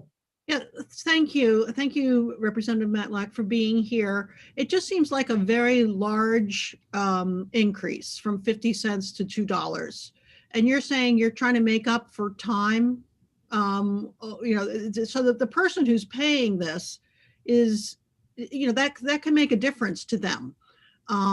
So how many deprivation facilities are there in Maine? I know of at least one. I'm not sure whether there are still two or not, but I know that there is one. And it's not necessarily making up for lost time in one swell foop. It's something that should have been done over time. It was not done over time. The value of the product has been increasing, and the pressure until recently has not been there to help the local clammers in their efforts to sustain and improve the clam flat areas, whether it's by reseeding or testing or other things like that. There's been a more concerted effort over the past couple of years. You can talk about the appropriate level, but I think that 50 cents, which is a penny a pound, as Mr. Staples will tell you, is inadequate and inappropriate for the work that is done in the community to help the deprivation companies with the areas that they would like to be able to clam. I mean, improving the clam flats improves it for everybody along the way. Thank you. You're welcome. Thank you, Representative. And pointing out that you know of one, last I knew, that the ability to harvest deprivation clams is restricted. It's not an open market, so they have a monopoly on it, and they get to fish an area or areas that are not fished clam by anybody else. So correct. The deprivation companies get to harvest more clams than individuals or professional clammers, and they get to fish in areas that are off limits to other folks. They do process those clams. They do make it a better product, but they also are able to go to places that are only sometimes off limits. And so they harvest clams in areas that might also be available to clammers, but for a listing of conditional at certain times. Thank you. And just for the committee, I know you probably know this and I can't help myself, but the clams are in, you go to an area, a cove or something that's shut off because the septic systems leak and they just can't get them to stop. And we have several areas here in Knox County that's the case. And it's not really horrible. I mean, some of the biggest flounder fishing in Massachusetts is in that big dark effluent that flows out of the treatment plant for Boston. They get flounder twice the size anywhere else. But here we don't let them do that. And so the clams grow big, but they are in an area there where there might be toxins. So when they take them to a facility and they put them in constantly exchanging water and it cleans them out because it's just, it's a bivalve. It's pretty simple. Garbage in, garbage out pretty quickly. And after a while, they've done several cycles and they're clean. So there's that little bit of processing, but other than that, it's digging clams. So probably I just muddy the waters because now I have two hands, Representative Hutchins and then Representative McCreight. Thank you, Senator.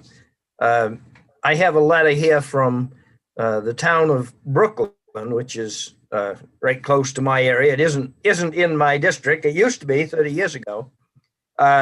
And they are writing in support of this piece of legislation. They have an area roughly 80 acres of productive clam flats in Herrick's Bay that is closed due to pollution levels, just like what you were just speaking of, and that they think that this may help with some funding. I'll see to it that all of you get a copy of this letter, but they are in favor of this, thinking that it will be of some help, and it is signed by the chairman of the Brooklyn Select Board, Bill Cohen, who used to be a representative for Central Maine Power some 30 years ago. I remember him in the legislature long ago there. And it's also signed by the Brooklyn Shellfish Committee Chair, David Tarr, who happens to be my son-in-law. Thank you, Representative. Thank you much. Representative McCreight. Thank you, Mr. Chair. Where'd you go, Representative Matlock? There she is. Oh, there you are. Hollywood Squares moved around. Exactly. I'm really interested in your linking the work that's done to preserve the flats or to improve the flats. We're seeing a big decline in the work that's going on to preserve them, preserve livelihoods of those who harvest. And, yes. Sorry, and I was just going to add that you specified how these funds would be used by the town for that purpose. And I just wanted to ask you to re-emphasize why this is important. The folks that do the work in the communities use the funds that they get from fees from for licenses and so forth, and decoration fees to do the work, to do the testing, to do the tracking of pollution that's in the area. They do the mapping. They do the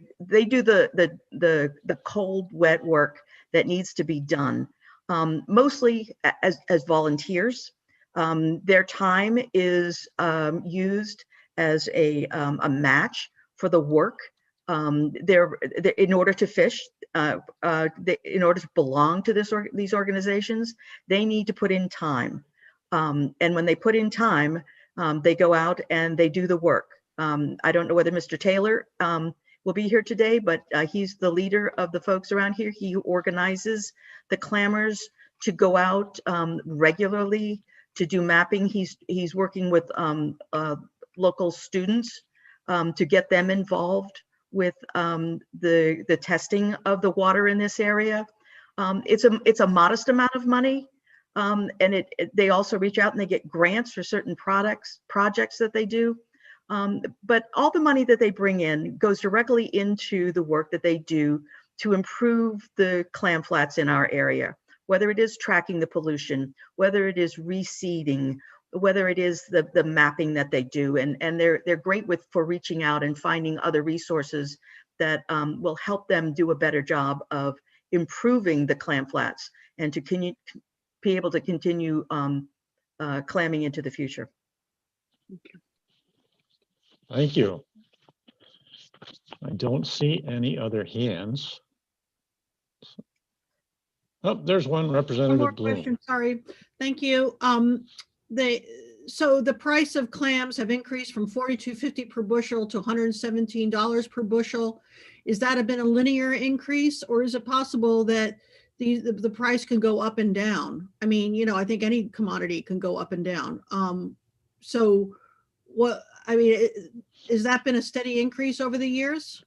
Let me look real quick, because what I went by with that statistic was the historical Maine shellfish clam landings that came from the Department of Marine Resources. It's not linear, and it's a collection of data and the price over time. And in the last, let me see if I can get there real quick. In the last couple of years, I started with 2020, for example, in 2005, we're talking about $1.55. It went from 155 down a little bit, then back up to 161 in 2013, up to 246 in 2016, and it's back up to 234, and having been down to $1.80 last year. So it's not linear, and it does fluctuate a little bit, but not a lot, but it does go up and down over time. Well, thank you. And I think we got to take that into account when we look at that number. Thank you very much. You're welcome. Thank you.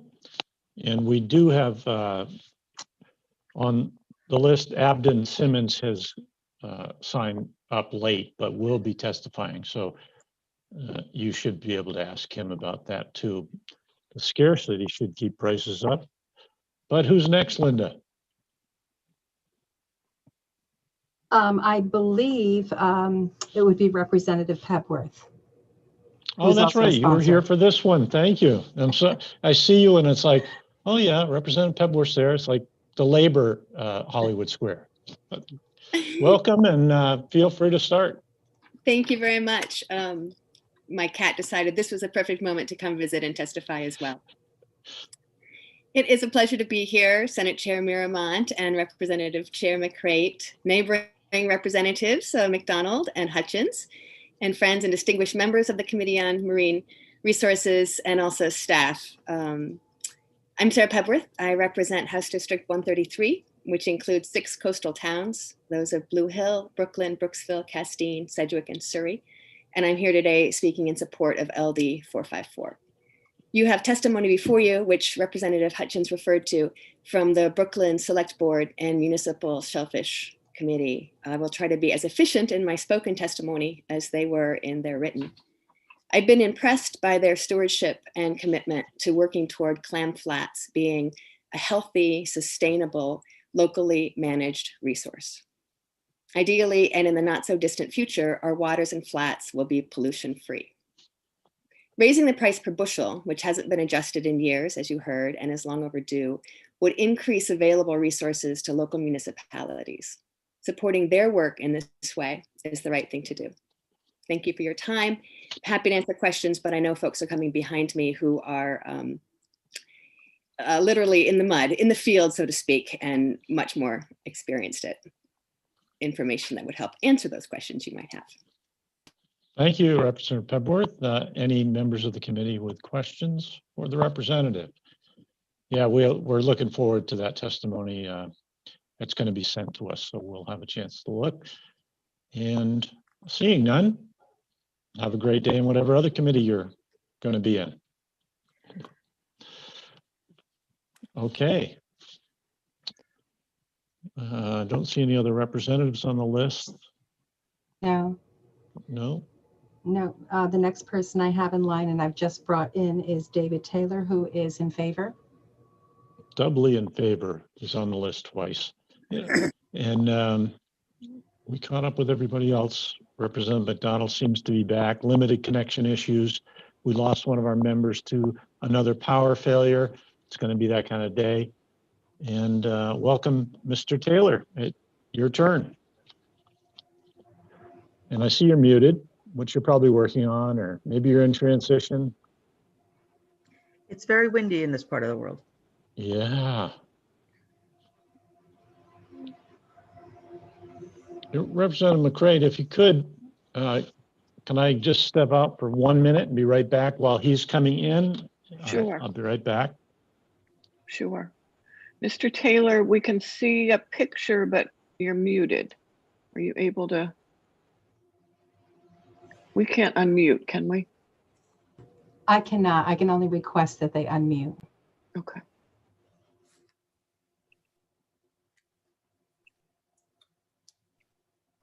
Well, maybe, we could come back to Mr. Taylor. Do we have Abden? Well, actually, before Abden, Lori Howell is also in here, and she was signed up first. Okay, but So she's in opposition, I believe, because we're going for. So is Abden Simons. Oh, okay. I didn't see that. So why don't I bring both of them in at this time? Do we have any other on the list for? I do not see anyone else for. Okay, let's give David Taylor one more try. If you're able to come in.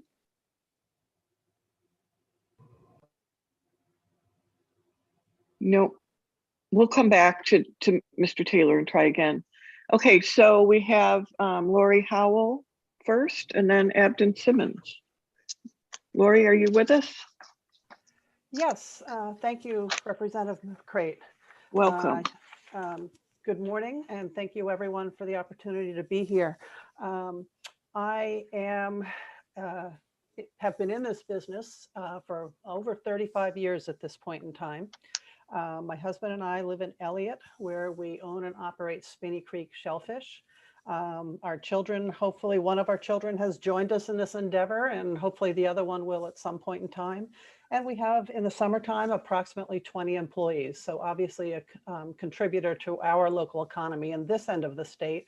And in addition, we help to support the many, many harvesters throughout this state who harvest in depuration areas. I just wanted to give you a very quick tutorial, despite that Senator Miramont described in his own words how depuration works. Basically, we take clams from moderately contaminated areas. Those are known as depuration areas or restricted areas. We place them in our facility, which is located in Elliott, and we place them in flowing sterilized seawater. It gets sterilized using ultraviolet light. We process them for a minimum of 44 hours. They come out, they get culled, packed, and tested in our certified laboratory here in Elliott. We are the only depuration facility in Maine, although there is, according to my understanding at this point, one other operator who harvests our Maine clams and trucks them to Massachusetts, where they're processed in a Massachusetts-owned facility there.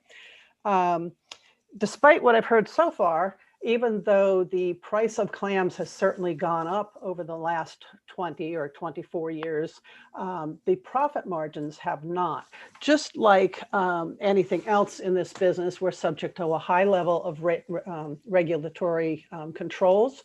We have increasingly strict regulations on what has to be in our facility, as well as what happens in our testing laboratory and the requirements for that. This is not an inexpensive business. I don't expect any sympathy, but I certainly would appreciate the benefit of the doubt. In addition, I saw in some of the written testimony submitted that basically the only cost of this was the harvest. However, we send a truck, we have a driver, we have fuel, we have the time involved in travel, and then of course is the processing and the testing. I'll show my age in saying that I'm probably the only one participating in this hearing today who was present at the point in time when this bill was passed. that 20 or more, well over 20 years ago. I was in the room when that happened. And I think it's important to understand the context in which this was submitted initially, and that was to make up for the purported loss of license revenue for harvesters that may work in a town's restricted area harvesting depuration. The reason that's a purported loss of revenue was because that person for depuration is not required to hold a municipal license, only a state license. Close them out again. And I think that it's important to recognize that we pay that depuration tax on every harvester that participates in any given harvest day, whether that person lives in that town or whether that doesn't. And just to recap, or the summary is, anytime we go to a harvest in a town, we will take any harvester who shows up in that town, so long as they live in that town or a 5-town group, for example, so long as they hold a valid state license. So, you know, we're paying the tax not just on those non-residents who may participate in the harvest, but particularly in the St. George region, which we've heard earlier today produces 60% of the clams in this state.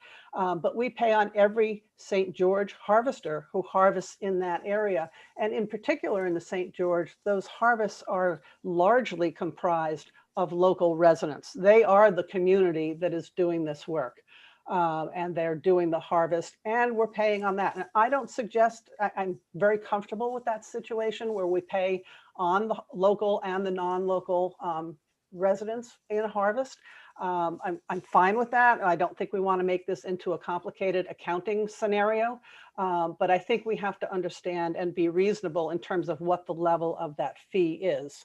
I wanted to also indicate that some areas, and this is not an exact science, in some areas we may go to a town one time and it would be a bust of a dig. There may not be enough clams there. It just may not work out, even though we thought there were clams there. It just doesn't work, and then we're gone. Other areas we go back many times, and they may be very abundant harvests. And they may in fact be overcompensated because they're all local residents or largely local residents. So it's not an exact science. We could do this exactly, but I don't think that that's necessary. I did see in some of the testimony that there was complaints about having to so-called collect these fees. And I just wanted to point out that that has not happened with my company. I do my landings as required by the state, and that happens every time by the 10th of the month. I send my landings in and my clam tax in the next day as soon as we cut a check. And if that is truly the problem, that whoever this was behind this initial legislation is, then make a rule that says that you have to submit the payment by a certain time, or that there's a penalty if you don't. Let's not try to solve a problem that doesn't exist or is not the proper remedy. I would also point out that patrol of these areas is a shared responsibility if the town has a municipal ordinance. It's a shared responsibility between State Marine Patrol as well as any local wardens that are there. And I think that the jurisdiction of the local wardens is really quite limited to the size or perhaps license, ensuring that they have the proper licensing. However, I think they're very limited in terms of the public health patrol that is done.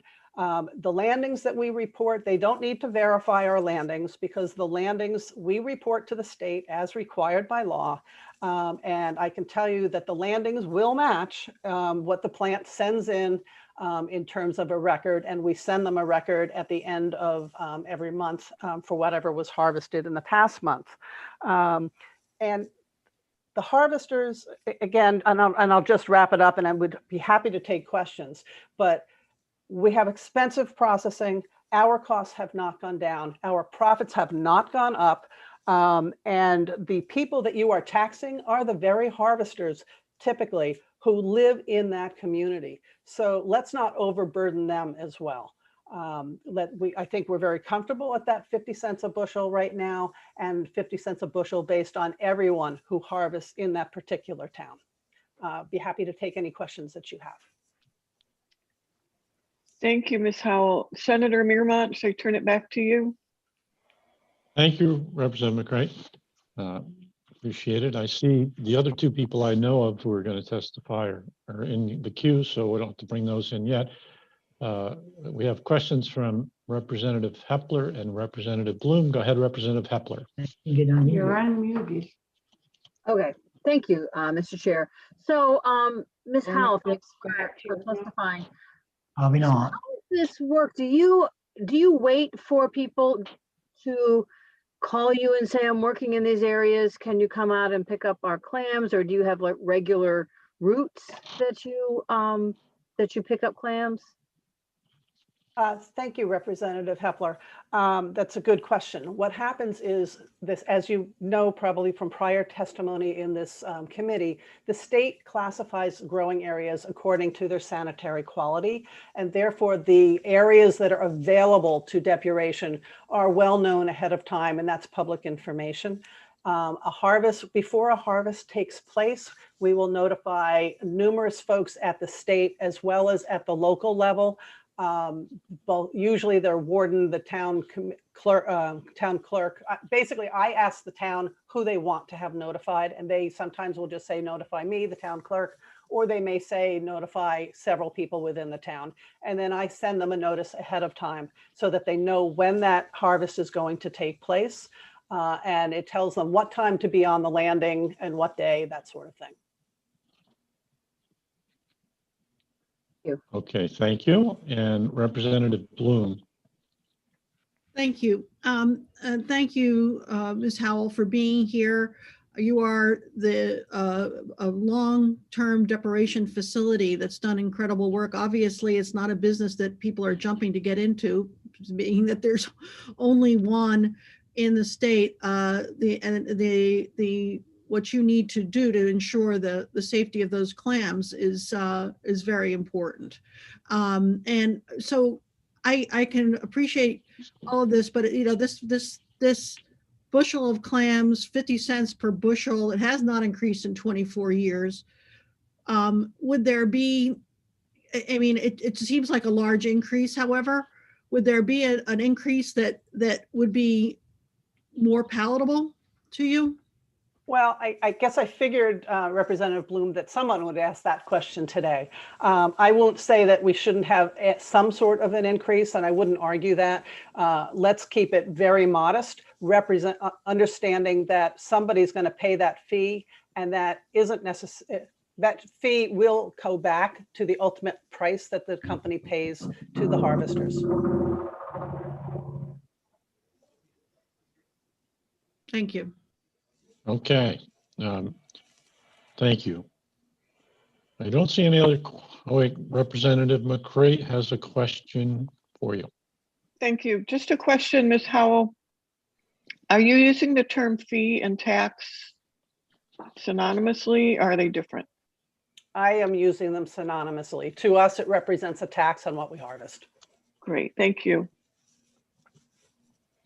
Okay, thank you. And so next will be David Taylor, and I just muted you, Mr. Taylor, because I don't know, there was some random noise, and every time I hear random noise, I mute everyone. And I know it took you a while to unmute, but if you can figure it out again, I'll let you talk. Otherwise, I'll go to the next person.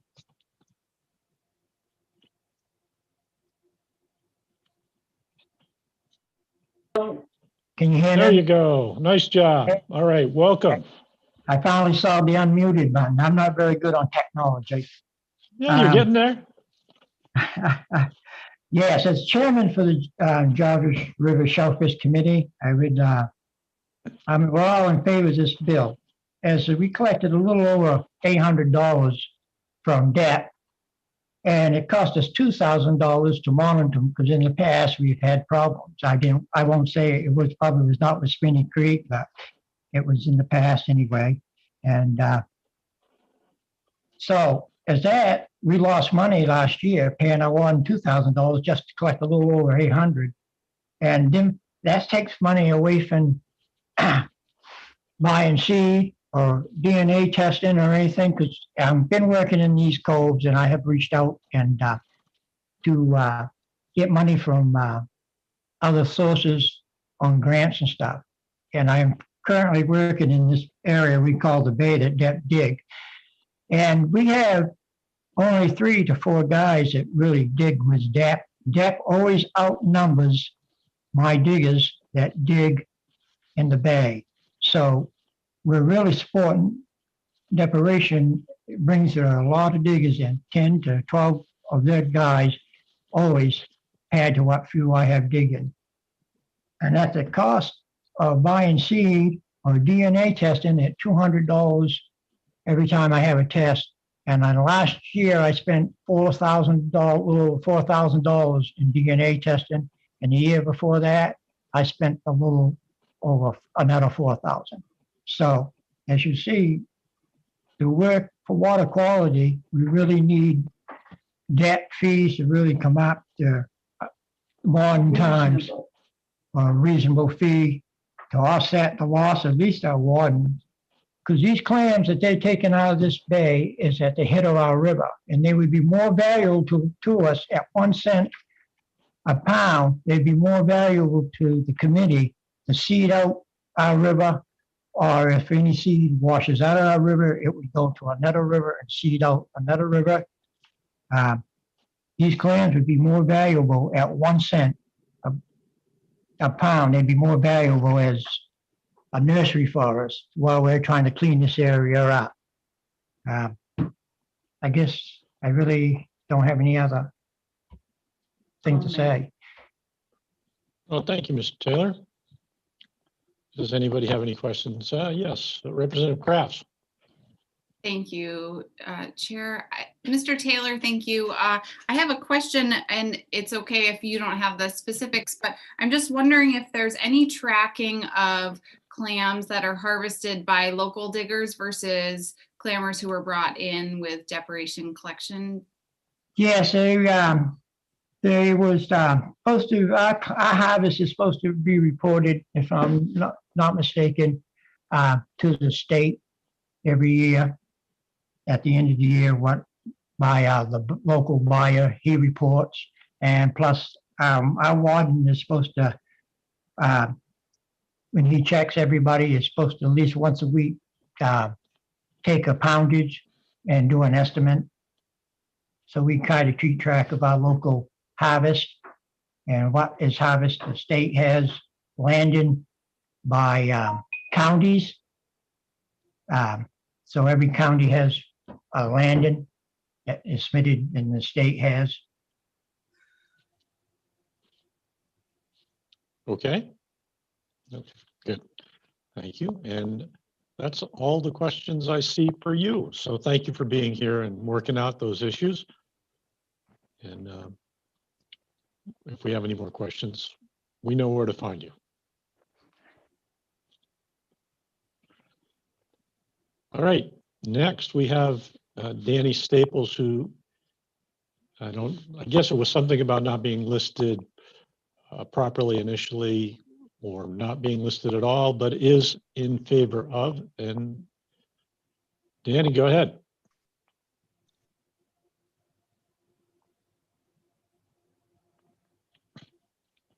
Give him a second. There you go. He's Okay, unmuted. here I am.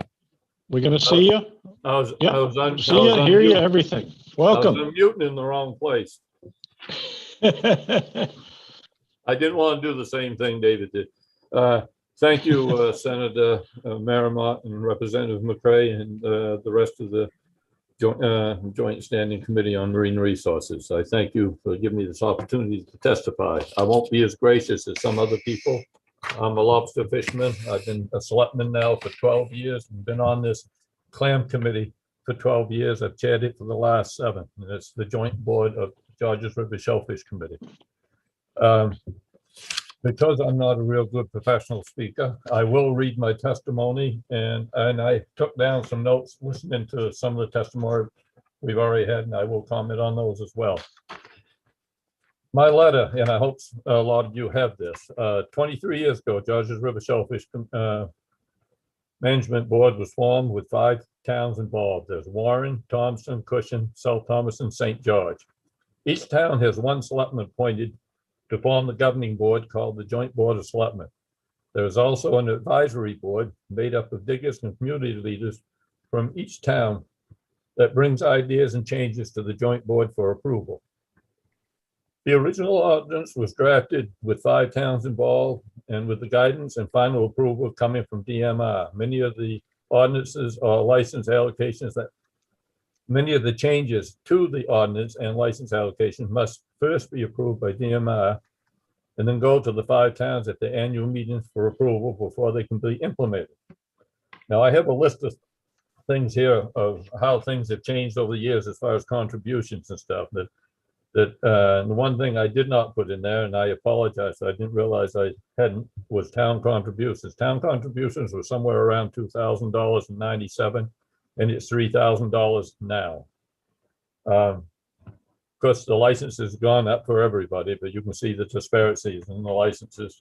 The warden salary, that a lot of these finances I'm telling you about, this is my responsibility as chair to let you know that this, I have to come up with these money to keep this going. The warden's salary, it was in the low 20s. It's now up around 30,000, and that's with cutting his hours. Health insurance, you know, it was around 2,000 when we started this. It's between 13,000, 14,000 now. We could get a decent truck for 10,000. I went to a dealership 3 years ago and they give us one at their cost for around 27,000. You couldn't buy that same truck at a dealership for less than 38. So we are going on our hands and knees and begging and trying to get contributions for more than just the clam diggers. We're trying, the whole community is involved. Boat cost us about 1,200 years ago. It's going to cost us around 4,000 now. And then you know everything else, truck maintenance. Used to, truck insurance stuff was around 500 then. It's over 1,400 for the truck and the boat. And of course, we got maintenance and everything else. And that's just some of the expenses we have. We're not even getting into all the conservations we have. So anyways, this was designed as a conservation program where diggers are limited to no more than 4 bushels per tide and have to take either a Sunday or Monday off as a conservation day where they cannot dig. The decoration crew dig it in all the closed areas, which means clam flats, where the regular diggers in the program cannot dig. They also have an advantage where they can take all the clams that they dig for that tide, whether it be 5, 6, or 7 bushels. When this program started in 1997, it was agreed it would be 50 cents a bushel, which would help in funding of this program and conservation. The cost of running this program is 3 times as much as it was in the beginning, but the operation cost still remains 50 cents to a 50-pound bushel, or 1 cent per bushel as their contribution. When the decoration diggers came to sell the clams, we have to have our warden there to enforce and check the sizes and count the amount of clams and to bring into the program's expense. Somebody said it cost $2,000 to have the warden there.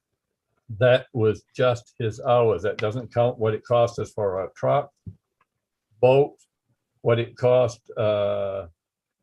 You've got to put everything into perspective there. And also it doesn't account for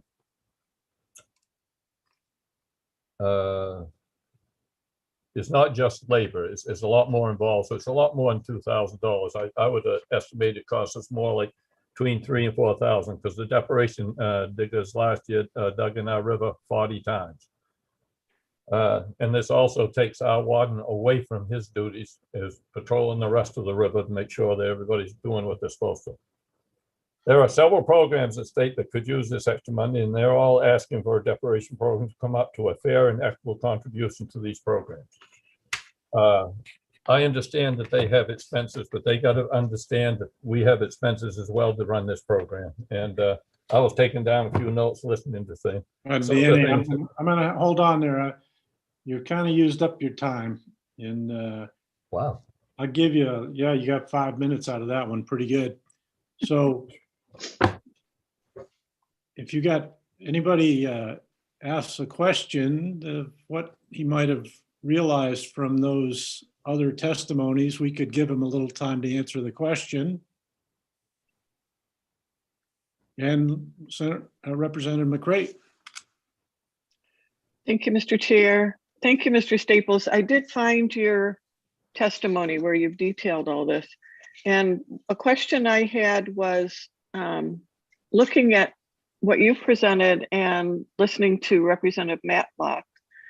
It sounds pretty clear that you're not expecting depuration to cover it all. You're doing a lot of grants and other things to help support the program, but you feel that, is it fair to say you feel that depuration cost, the fee that's paid could be a little bit higher to, not to, I think you're saying not to cover it all, but to help. Is that fair to say? That would be a fair assessment. When our costs go up as much as they have, you know, if they, we got a little over $800 of depuration last year, and it cost us to maintain, you know, have a warden present stuff. That's part of what our program is, and this is a conservation program. You know, and it costs us over $3,000. I would agree with David's assessment. We could take that up a bay and close it down to everybody and have it a resource for reseeding the rivers, because it's not really worth the program's time and effort put into it if we're losing money into it. We could put those monies into much more things. Like I was just asked this week, could our warden take the DMR people out to take water testing in some places from the Thompson Landing down to Broad Cove? That's an expense out of us, but we're not going to say no, we say yes. And so yes, it's just a fair and equitable, and 1 penny a pound is it's just kind of sad. Thank you. Thank you. And Representative Crafts. Thank you, Mr. Chair. Thank you, Mr. Staples. I think it was asked earlier to Ms. Howell, but I'm just wondering, is the committee, if asked to compromise or to find a middle ground, does the committee have any response to that for adjusting the fee, or is $2 a firm price? Asking me? Yes. On behalf of the committee, or just your personal opinion, either. In this day and age, everybody has to compromise. I'd be shooting myself in the foot if I didn't say I wouldn't compromise. But I feel as though that that would take it to 4 cents a pound. I mean, 4 cents a bushel, and it's much needed. It's costing us that just to have the warden there. But obviously, as the I forgot her name, the lady that's the head of the depuration crew, said that she was willing to compromise, and I'd be a fool to not to say the same. Thank you. Thank you. Okay, and so you said you had a couple other things, and what were they, if you can be brief with them?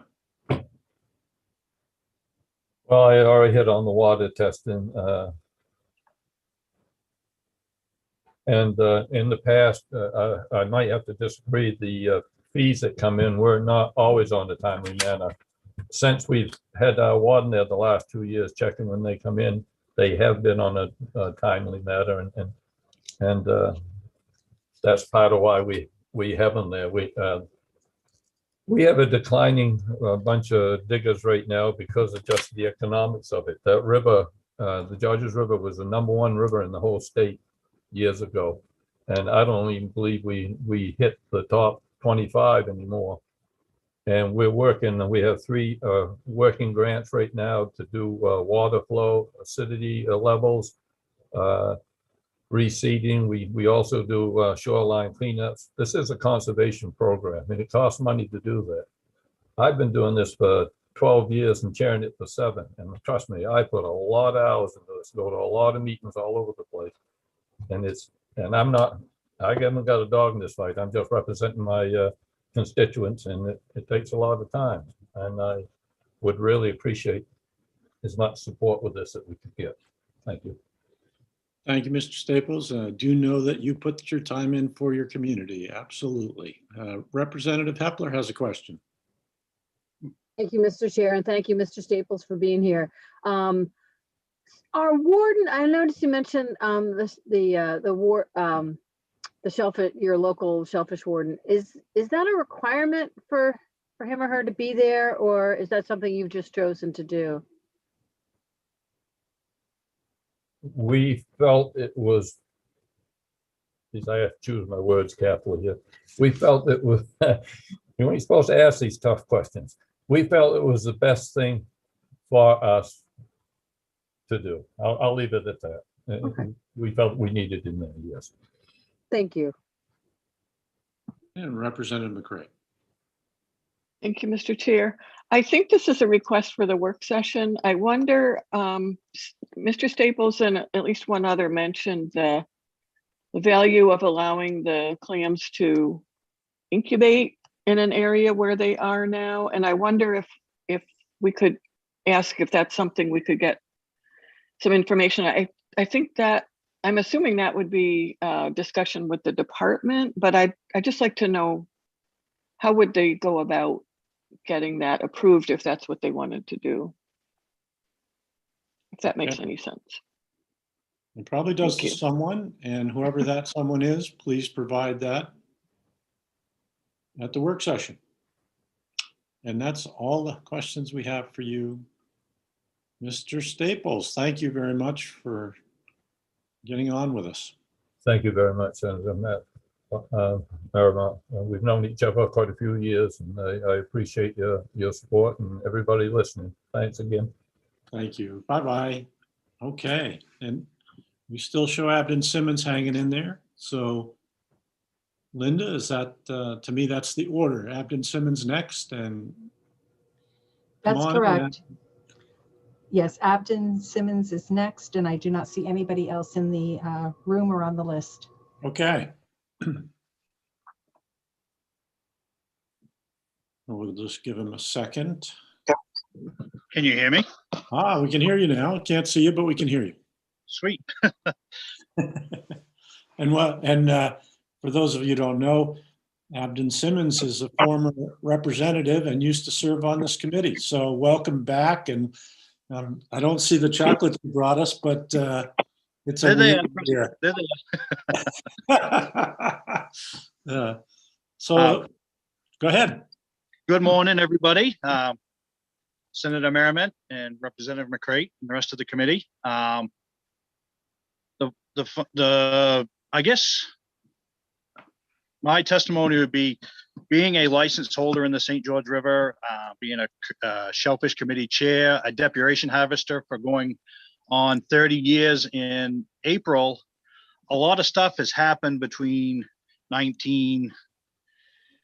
say 24 years ago when the clam tax, or whatever you want to call it, has happened. I believe that, yes, it probably should go up, not to $2, maybe to $1. It's doubled. But, you know, when people say that these companies, such as myself as a shellfish dealer in Waldoboro and a depuration harvester, yes, the price of clams have gone up, but like Lori said, our prices on the other end have not. Just because the price on clams is $200 a bushel in the summer, you still make $10 to $12 a bushel. Doesn't matter what the price is. It could be $60 a bushel. So squashing that is a big thing. The St. George River is really the focus, I would say, about this. And, you know, some of the other towns might benefit from this. Waldoboro, we use our license fees and our conservation fees to do all the work we do. We've done incredible stuff. We've done stuff that nobody's done in the state. And our license fees are half of what the St. George Rivers are. I have a license in the St. George River. My license cost me $670 a year. I'm really kind of surprised that they don't have the money to do the stuff that they need to do, for one. And it should be re-looked at it, see what they actually can do with the money that they receive. My license fees in Waldeboro are like $200, a little over $200, and that includes the conservation time for residents. They're $350 plus $200 if you pay for your conservation time in Thomaston. So I'm just kind of curious why they feel as though the $2 jump would help them tremendously when they're getting an ungodly amount of money. I wished I had their budget to work with, in Waldeboro, but I'm also the Shellfish Committee Chair for Waldeboro, so it makes it, I have to pay attention to this stuff as well. The diggers, everyone keeps repeating that the harvesters in the bay are not license holders. Out of 12 people, 2 are not license holders. Just because they're resident and non-residents that are digging in there, they still hold a license. So you are taxing a license holder, regardless of what they say. A resident or a non-resident, they're both paying for licenses. So this is not exactly true. I run the depuration bureau. I know exactly what happens. I know exactly what goes on. Their warden does not have to be at the truck. He is babysitting for no reason. There is a company that I've had represented in the past that was slack on that. They didn't pay attention to it. Spinney Creek does not do that. They pay attention to everything.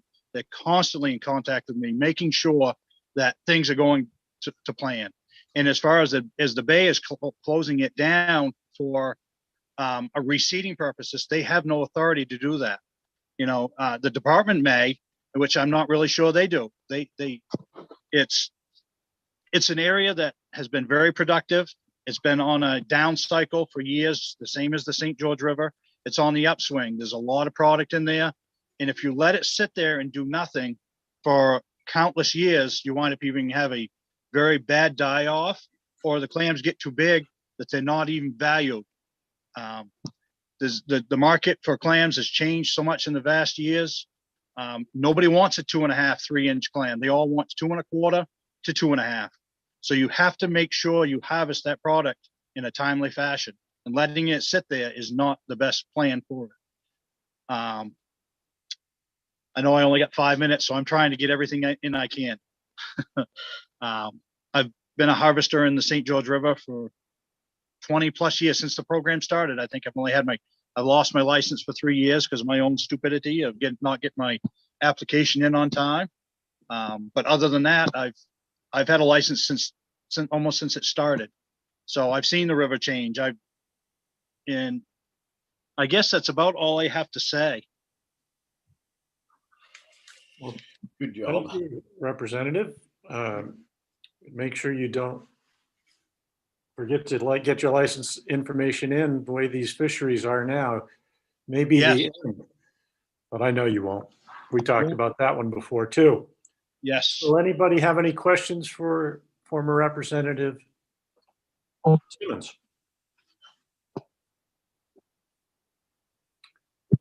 Representative Buckingham.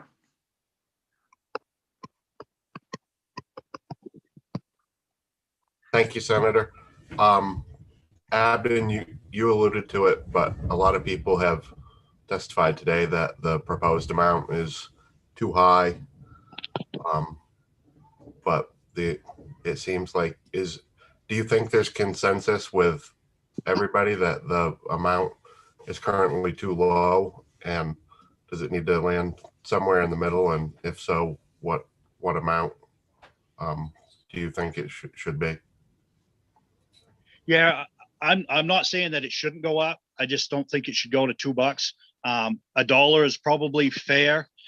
Just remember that this fee comes out of the licensed harvester that digs these areas.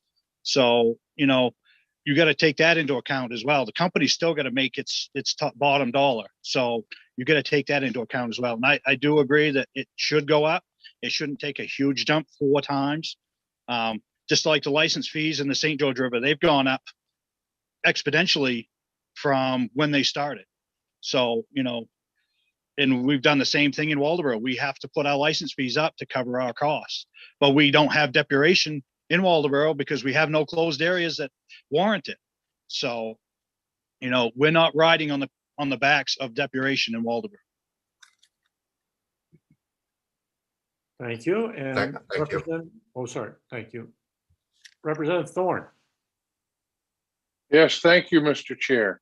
And I'm not sure if Representative Matlack can address this, just kind of jumping in here. I'm kind of on the outside looking in. I don't know if I caught correctly, the last time that this rate was changed or raised. Sounds like it's been a long time. And I don't know, again, if Representative Matlack could address that, perhaps the reason the jump is going from 50 cents to $2 is because no one's tried to raise it for 20 years or however long the program's been in effect, and that maybe they're looking down the road as well at rising costs and preventing having to go back to the committee to get another cost raise. Is that accurate? Representative Matlack, you want to take that? Thank you, sir. Yes, since this fee was instituted 24 years ago, it has not been increased at all. There have been a couple of attempts to increase it. A couple of years ago, it was asked that it become a percentage. But this was a recommendation from the Georges River Shellfish Group that we try to increase it, and we agreed that perhaps $2 was a good place to start discussing an increase in this fee. If it's not tagged to anything, it'll just sit there until eventually folks will decide that it's uncomfortably low, that it's not reflective of the work that needs to be done or the conservation that's happening around this. So at this point, we are asking for $2 because we wanted to get your attention and be able to discuss this and come to a reasonable conclusion about what the fee might be for deparation. Thank you. Representative Crafts.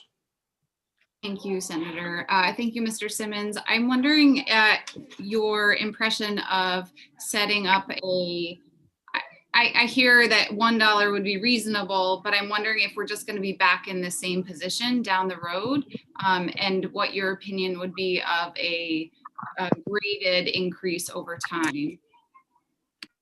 Yeah, I think that's something that needs to be looked at is looking for the future of what the fee could potentially be. We just run into that situation in Waldoboro for our water system. We hadn't had a rate increase for the water from the water company or the town for 13 years. And we've actually restructured it. So we have to look at that every 5 years. So maybe this should be something that should be added to the bill, potentially, is look at it every 10 years or 5 years to see if it needs to be warranted to make the adjustment to the rising cost of things. But you just got to also keep in mind that this comes out of the licensed harvester. So you're taxing him as well. So, I mean, that's the only real thing that I would be concerned about. But I think you should possibly put that in the bill potentially, is to look at it at 5 years or even 10 years. Thank you. And you're saying that you, as a harvester, get a fixed rate, but you negotiate that rate. So if a fee goes up, you'll negotiate a higher rate with whoever you're harvesting for, right? No, the company sets the rate. That's what we harvest at. If the price is open area is $100 a bushel, they could pay 90. They could actually pay even money for open area, which Spinney Creek has in the past. But I mean, it varies. We don't. The crew does not negotiate with the company. So you're either hired to do it at their rate, or you just don't hire on and continue with digging where you can. Okay. Yep. Good. And I don't see any other questions. All right. Well, thank you. Thank you for being here, and we'll look forward to seeing you in person sometime. Yes, I'd rather be up there in person. I know, it'd be great. Jeez, what a system. But here we are, and so good luck digging, and see you soon. All right. Thank you, sir. Thank you, committee. Bye-bye. Looks like that's it, Linda, right? That's everyone I have on the list. Okay. So that will close the hearing for LD 454. And the work session will be scheduled down the road. We have a couple things to work out. And I'm going to turn over chairing to Representative McCrate for a bit. Thank you, Mr. Chair. At this point, we have a work session. And this is on LD 338, the Maine Lobster Marketing Collaborative. And I just want to go through the work session script. We haven't had too many of these. The purpose of this meeting is for the committee to receive information from staff and others in order for members to consider the legislative proposals before them and make recommendations or reports to the legislature. Only committee members, the committee analyst, and those specifically invited to attend will be participating in the work session in this format, or any format, actually. For members of the public wishing to observe the meeting, it's being live streamed on the committee's YouTube channel. It will be recorded for viewing after the meeting's concluded. And we're broadcasting the audio on the legislature's website, which is legislature.maine.gov, and then look for Marine Resources Committee. We already have introduced, we have our names changed so people know who we are. It's a public meeting, just like all the meetings. And I have to remind you that while we're meeting, discussion must happen on screen and not by way of the Zoom chat, just as a reminder. If you have a technical problem, that's what the chat is for. Members will speak with leave of the chair. And we've been raising hands electronically, and I think that's worked really well. So let's keep doing that. And when it's time to vote, we have to have a quorum present, and we do have a quorum, I believe. Yes. So we've already introduced ourselves, and now we're discussing LD 338, the bill addressing the Maine Lobster Marketing Collaborative. Senator Mearmont, I see you raised your hand. Thank you, Representative McCrate. We were sent the analyst rundown. I felt like our discussion had it helped us to recognize the value of this collaborative, and it seems like the price is fair. So I'd like to move on to pass on this bill just as it is, please. Second.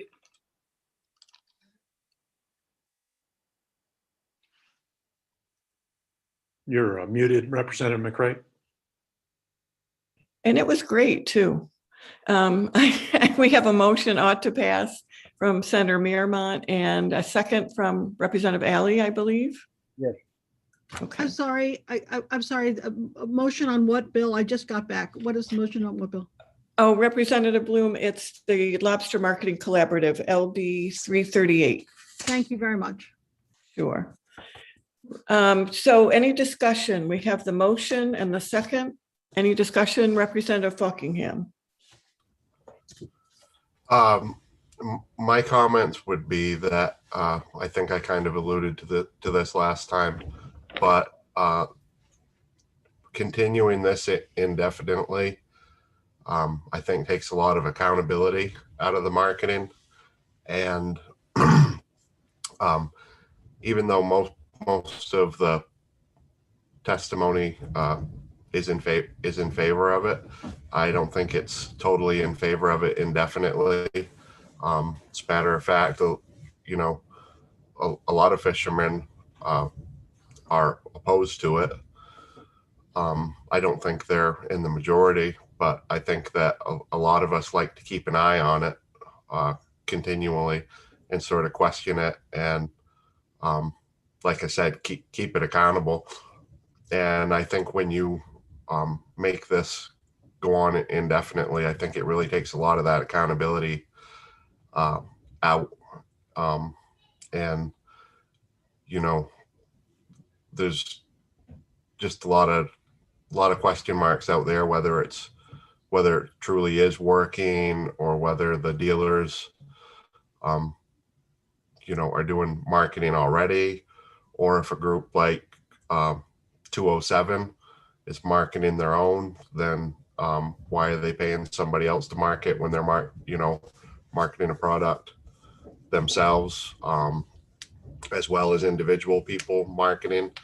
I know we don't do a lot of marketing, but my Winter Harbor Lobster Fishermen's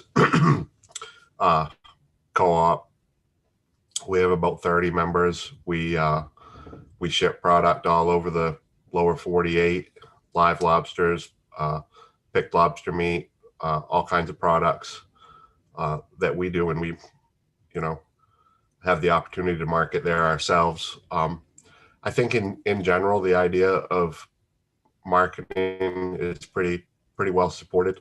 It worked good for the blueberry people.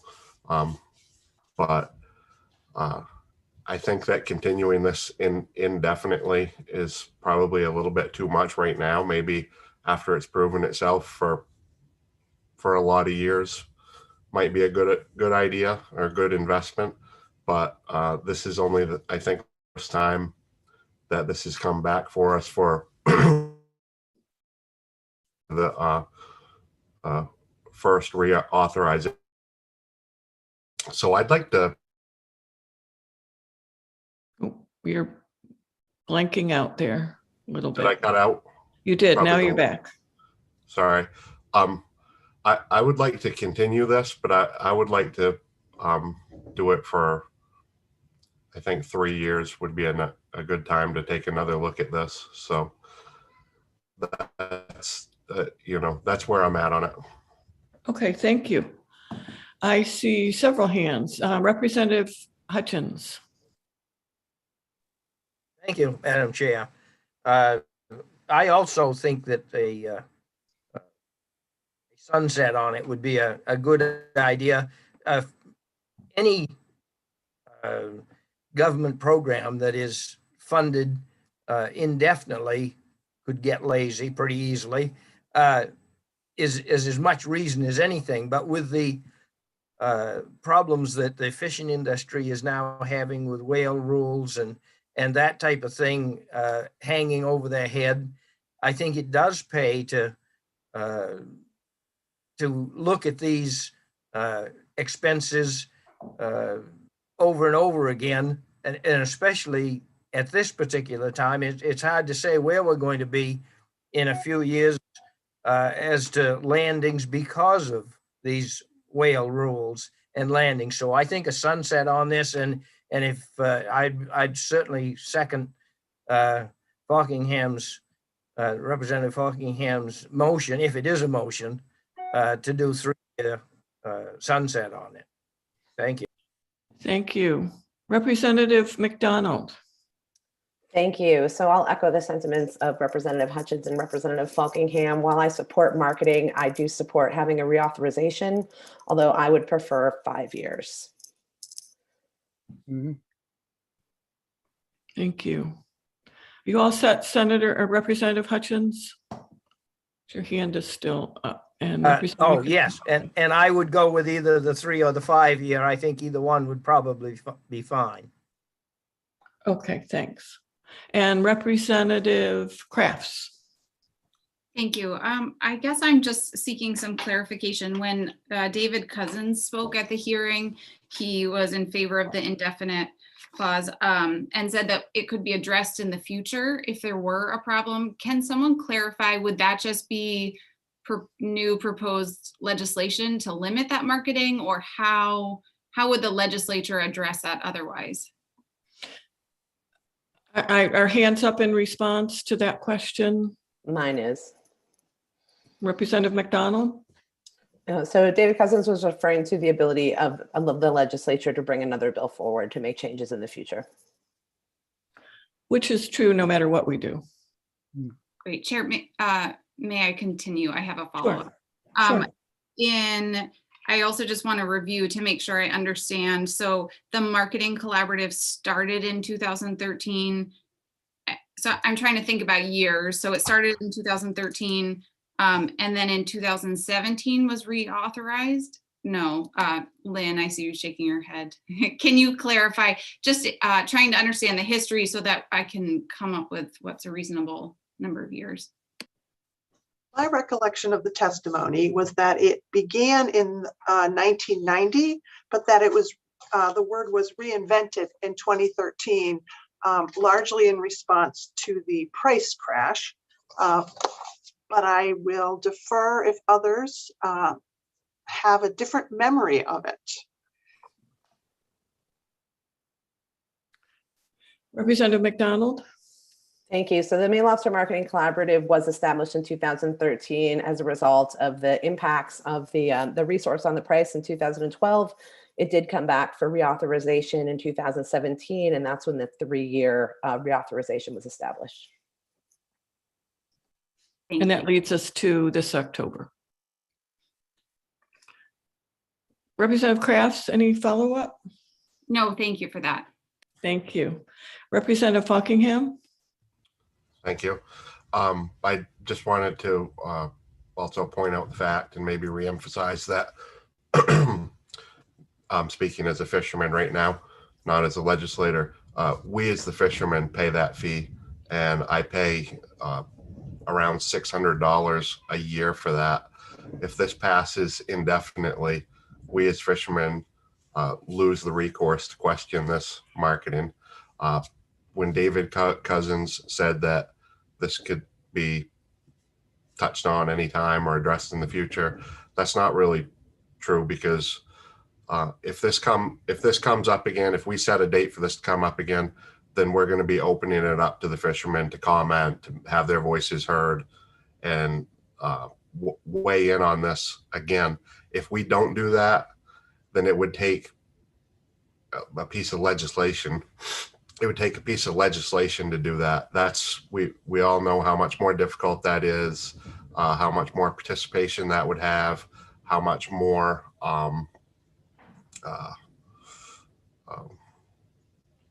I can't think of the word for it, but you know, the work involved to get that done is totally different than if we give this a date where people can come back and weigh in on it. You know, if it's 3 years from now, then they can come back and everybody can say, this is great, this is wonderful, I want to pay $600 a year for the rest of my life. Or they can say, wow, this is absolutely terrible. These guys just went on a bunch of vacations to Florida, hung out at the bars with some, you know, lobster chefs down there and didn't really do anything for me. So let's, you know, we don't know. But if we make this go on forever, I think it takes away that accountability, and we have to include the part where fishermen can get a say and get a comment without making legislation, without going to legislators to make a new bill for it. Not saying forever, but I'm saying at least for right now, especially after that last big increase we had, because that was a big increase. That's a significant amount of money. In my mind, $600, you know. So. Okay, thank you. And just to go a little bit further, back to Representative Kraft's question, any bill can come in at any point. So there's still could be bills about this regardless of what we do. Just, okay, Representative Hutchins. I again would emphasize, I think, what Billy Bob was saying. A week ago, in our hearings, I made a mention about my concerns with wind power and what whale regulations might do affecting fishermen and fisher ladies all along. So I have a granddaughter that is a licensed lobster fisherman. So in that emphasis that I made, I must have touched a nerve somewhere, because as of yesterday, I received 67 letters in support of what I was saying at my location. Last night, Captain Barnum from Vinyl Haven delivered 53 letters to my son in Deer Isle that my son delivered to me this morning. Drew Eaton drove to Rockland this morning at 4 o'clock and was back at my house, about an hour ago, and delivered over 200 letters of people supporting what I had said last week in being cognizant of what we are doing to fishermen. And all of this is in support of, of Billy Bob's not have windmills along the coast of Maine. It seems like they think that adding that much emphasis in waters that they are already going to be threatened as to whether they can have a livelihood, we shouldn't be putting something else in those waters. So that's over 300 letters in a week that I've received. If that's not support from the fishermen, and these are all people that are very competitive people. They are, always trying to get an edge as to who can catch the most lobsters. But the minute one of them is in trouble offshore, anybody that's close jumps in and helps out. I know my son has towed people in. He's been towed in from offshore. And so there is a real closeness in one respect in these people. And I think these now well over 300 letters. I haven't picked up today's mail yet. Well, let's get of the. I hear you. Let's get back to my point of bringing this is just to show how concerned they are. Yeah. And so, they're not going to want an endless fee tacked on if they're afraid that in 2 or 3 years' time they're going to be out of business altogether. Thank you. Yeah. Okay. We've got Representative Hepler. Did you have something and change your mind? You're all set? Okay. I'm going to call on the commissioner to weigh in, and then we have some other comments. Thank you, Representative. I appreciate the comments as it pertains to sunsetting. I think really the difference here is who puts the bill in, right? If there was an issue with the collaborative prior to a 3 or 5 year sunset, anyone here or any other members could certainly put a bill in. I think the issue of timing here, though, is one that I've been mulling over in my head between the 3 year and 5 year. One thing I think to consider is, and there's not certainty with what I'm going to say from a whale statement, from a whale perspective here, but if the framework for the biological opinion goes forward the way it's written right now, in 2023, they'll start reviewing gillnet fisheries and other fisheries pertaining to right whales, and then we'll immediately start looking at lobster again. So what I'm hoping is over the next 3 to 5 years, we'll have some stability. There'll be change, but there'll be some stability, and maybe matching a sunset up with that time frame would be a good way to move forward. So it would be a 5 year sunset, but don't forget the collaborative has to report back to you on an annual basis. So every year you would have the ability to question the collaborative on how they're doing, with the idea that in 5 years, the department would then bring you back a bill like we did this year to say, do we really want to continue to do this? But anytime in between, any one of you could bring a bill to say, this is not going well, there's too many changes in the fishery, we need to make some adjustments and do something prior to. So I would urge a 5 year sunset if there is going to be a sunset. So. Okay. I think we can keep discussing this, or I think maybe at this point we have a motion on the floor. I think we should probably vote it, see where we are, and then discuss. Senator Meermont, what do you think? We can, or from what I've heard, and if you agree, and the committee generally agrees, I'm willing to entertain a friendly amendment to make the 5 year seems the most reasonable. And if that's what everybody's still raising their hand to discuss, we could just get to it if someone made that motion and I the would like person who seconded mine still agrees with it, that'd be great. I would like to propose that friendly amendment, please. Okay, let me call on Representative McDonald. Are you proposing a friendly amendment? Yes, I am. Thank you, Chair. Could you put it, you want to put it in words? You want to propose a 5-year sunset? Yes, I would like to propose an amendment for a 5-year reauthorization. Okay. And Representative Alley, he likes the friendly amendment. Do we have a second? I see one from Representative Bloom. Second. Okay, and discussion. Representative Buckingham? Oh, am I? I'm so used to being muted. I had a little bit more to add, but I think it seems like the committee's going to be on board with that 5-year amendment. So I won't waste any more of the committee's time. That it sounds good to me. Sounds good. And especially remembering that annual update that we'll get. Okay, so are we ready to vote? The vote is ought to pass as amended. And does this one, do we have any fiscal impact of this one? That would be, I'm looking at Lynn. Thank you, Madam Chair. So if you vote it as ought to pass as amended, any fiscal note would be covered by the amendment. Okay, so the amendment would include adding the 5-year sunset, and if there should be a fiscal note of any kind, that would be all set. That's okay. And we have one more comment before we vote. Representative Hutchins? Yes. Should we be voting on just the amendment first?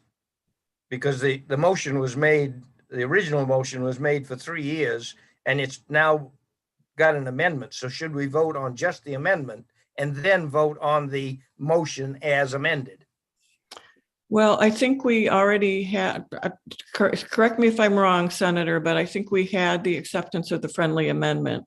So I think that original motion has now become the friendly amendment, which includes the 2 issues we just talked about. Yes. All right, and if everyone understands that. what you're talking about, Representative Hutchins, you even acknowledged, you said you would second it if that was a motion, but it was never acknowledged as a motion. That 3 years, we lost Representative Buckingham's feed for a minute there and all. So we just kind of moved on with, and the real amendment is Representative McDonald's. And I do believe everybody understands and comfortable with that. If not, we can back it all the way up to the beginning, but. So I think that's good as long as everyone understands it. That's just the town moderator in me doing it. Thanks for keeping us honest. Yeah, fair enough. Okay, so let's call the vote and ask our clerk to, we'll need to go by roll call. Yes, may I just verify the motion was made by, was it Representative McDonald or Representative Alley? I was a little confused there. Representative McDonald made the amendment and it was seconded by Representative Bloom. Okay. Thank you very much. Okay, and we'll go around the horseshoe. So it's ought to pass as amended, the motion. And we'll start with Representative Thorne. Yes. Representative Crafts. Yes. Representative Hepler. Yes. Representative Bloom. Yes. Senator Rosen is not here. Senator Maxman. Yes. Senator Miramont. Yes. Representative McCreight. Yes. Representative Falkingham. Aye. Representative Alley. Yes. Representative McDonald. Yes. Representative Hutchins.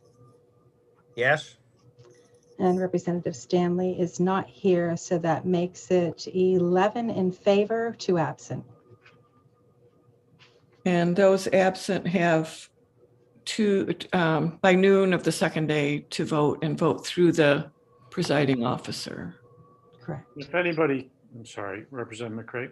Oh, I was just going to say, and the 2 absent are Senator Rosen and Representative Stanley. Okay, Senator? And if anybody could just send a note to either one of them that they could jump in and we could take their vote and save some folks some effort, that'd be great. And maybe not, maybe they're just not available and that's why they're not here. So thank you.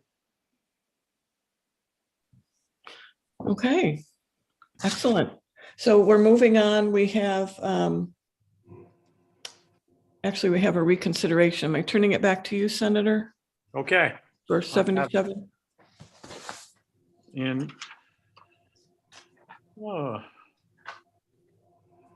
we had some conversation about a reconsideration, and we usually give that courtesy to folks unless there's a real reason not to.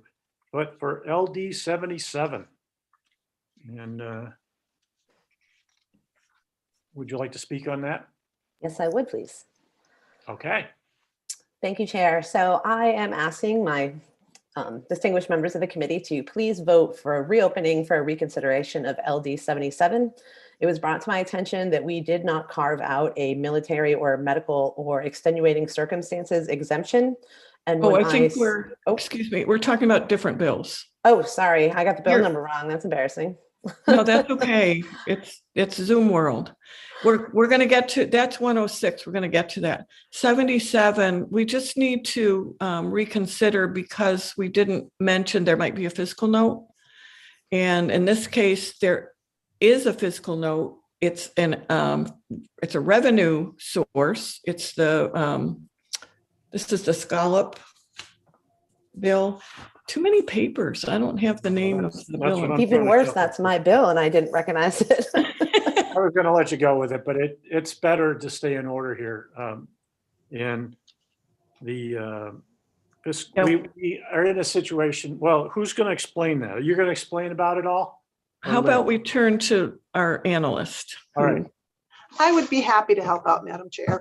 So you did vote ought to pass on LD 77. It was a unanimous committee vote. This is the application fee for entering the lottery for the scallop license. And hopefully you can see that this bill does have a fiscal note because there will be an increase in other special revenues of $50,000. So the committee would need to reconsider and vote this up to pass as amended so that we could include this fiscal note, which, as I said, is a increase of $50,000. And it's just that we didn't mention, like we did with the other bill, we mentioned that there could be a fiscal note. And if we've said ought to pass as amended, in case there's a fiscal note, we're all set, but we hadn't said that. So we just needed to go back and reconsider the bill. So we actually need a motion to reconsider, which I'd be happy to make. I'll make the motion. Well, okay. Representative Alley is motioning reconsider. Okay. And you're seconding, Representative? I'll second it. Yay. And so this could be just a hand vote or all in favor, aye. Aye. It's unanimous.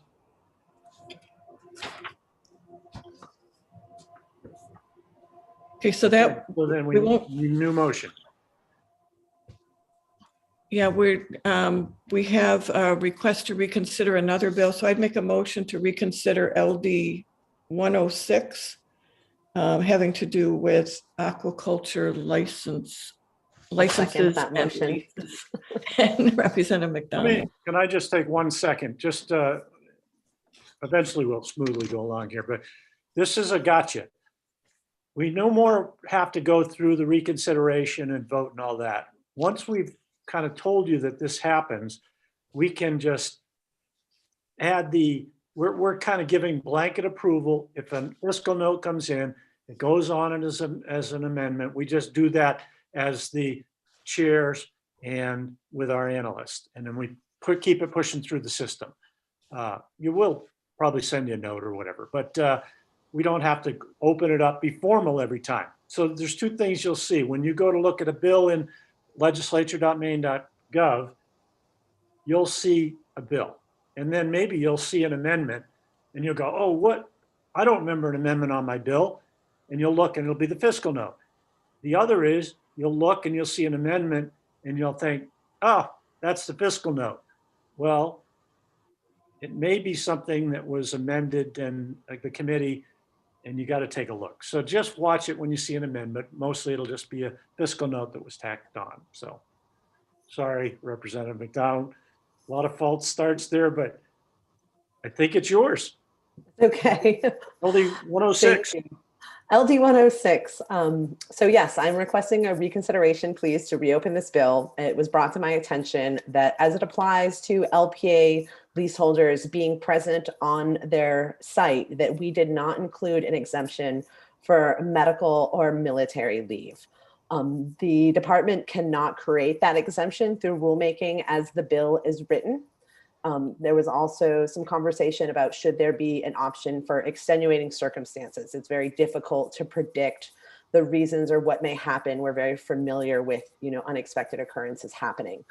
At this time, we are working on the language, but it isn't completely finalized yet. So I would request a reconsideration and then also make a tabling motion. It will just be temporary for a week or so while we finalize the language of an amendment, if that pleases the committee. Thank you. All right, thank you. So Representative McDonald has made a motion to reconsider. Do we have a second? We do. From Second. Representative Fockingham. All those in favor, raise your hands. Aye. All those opposed? It's unanimous, ought to pass. So we are reconsidering. Anybody have another motion? I will make a motion to please table this bill. A tabling motion with a second by Representative Bloom, and there's no discussion on a tabling motion. So all those in favor of tabling, raise your hand. And that is unanimous. Thank you very Thank much. you. I appreciate that. Thank you. Okay, now, end of my note. We're done. Our work sessions, public hearings, everything. Anybody on the committee want to say anything to the public before we go?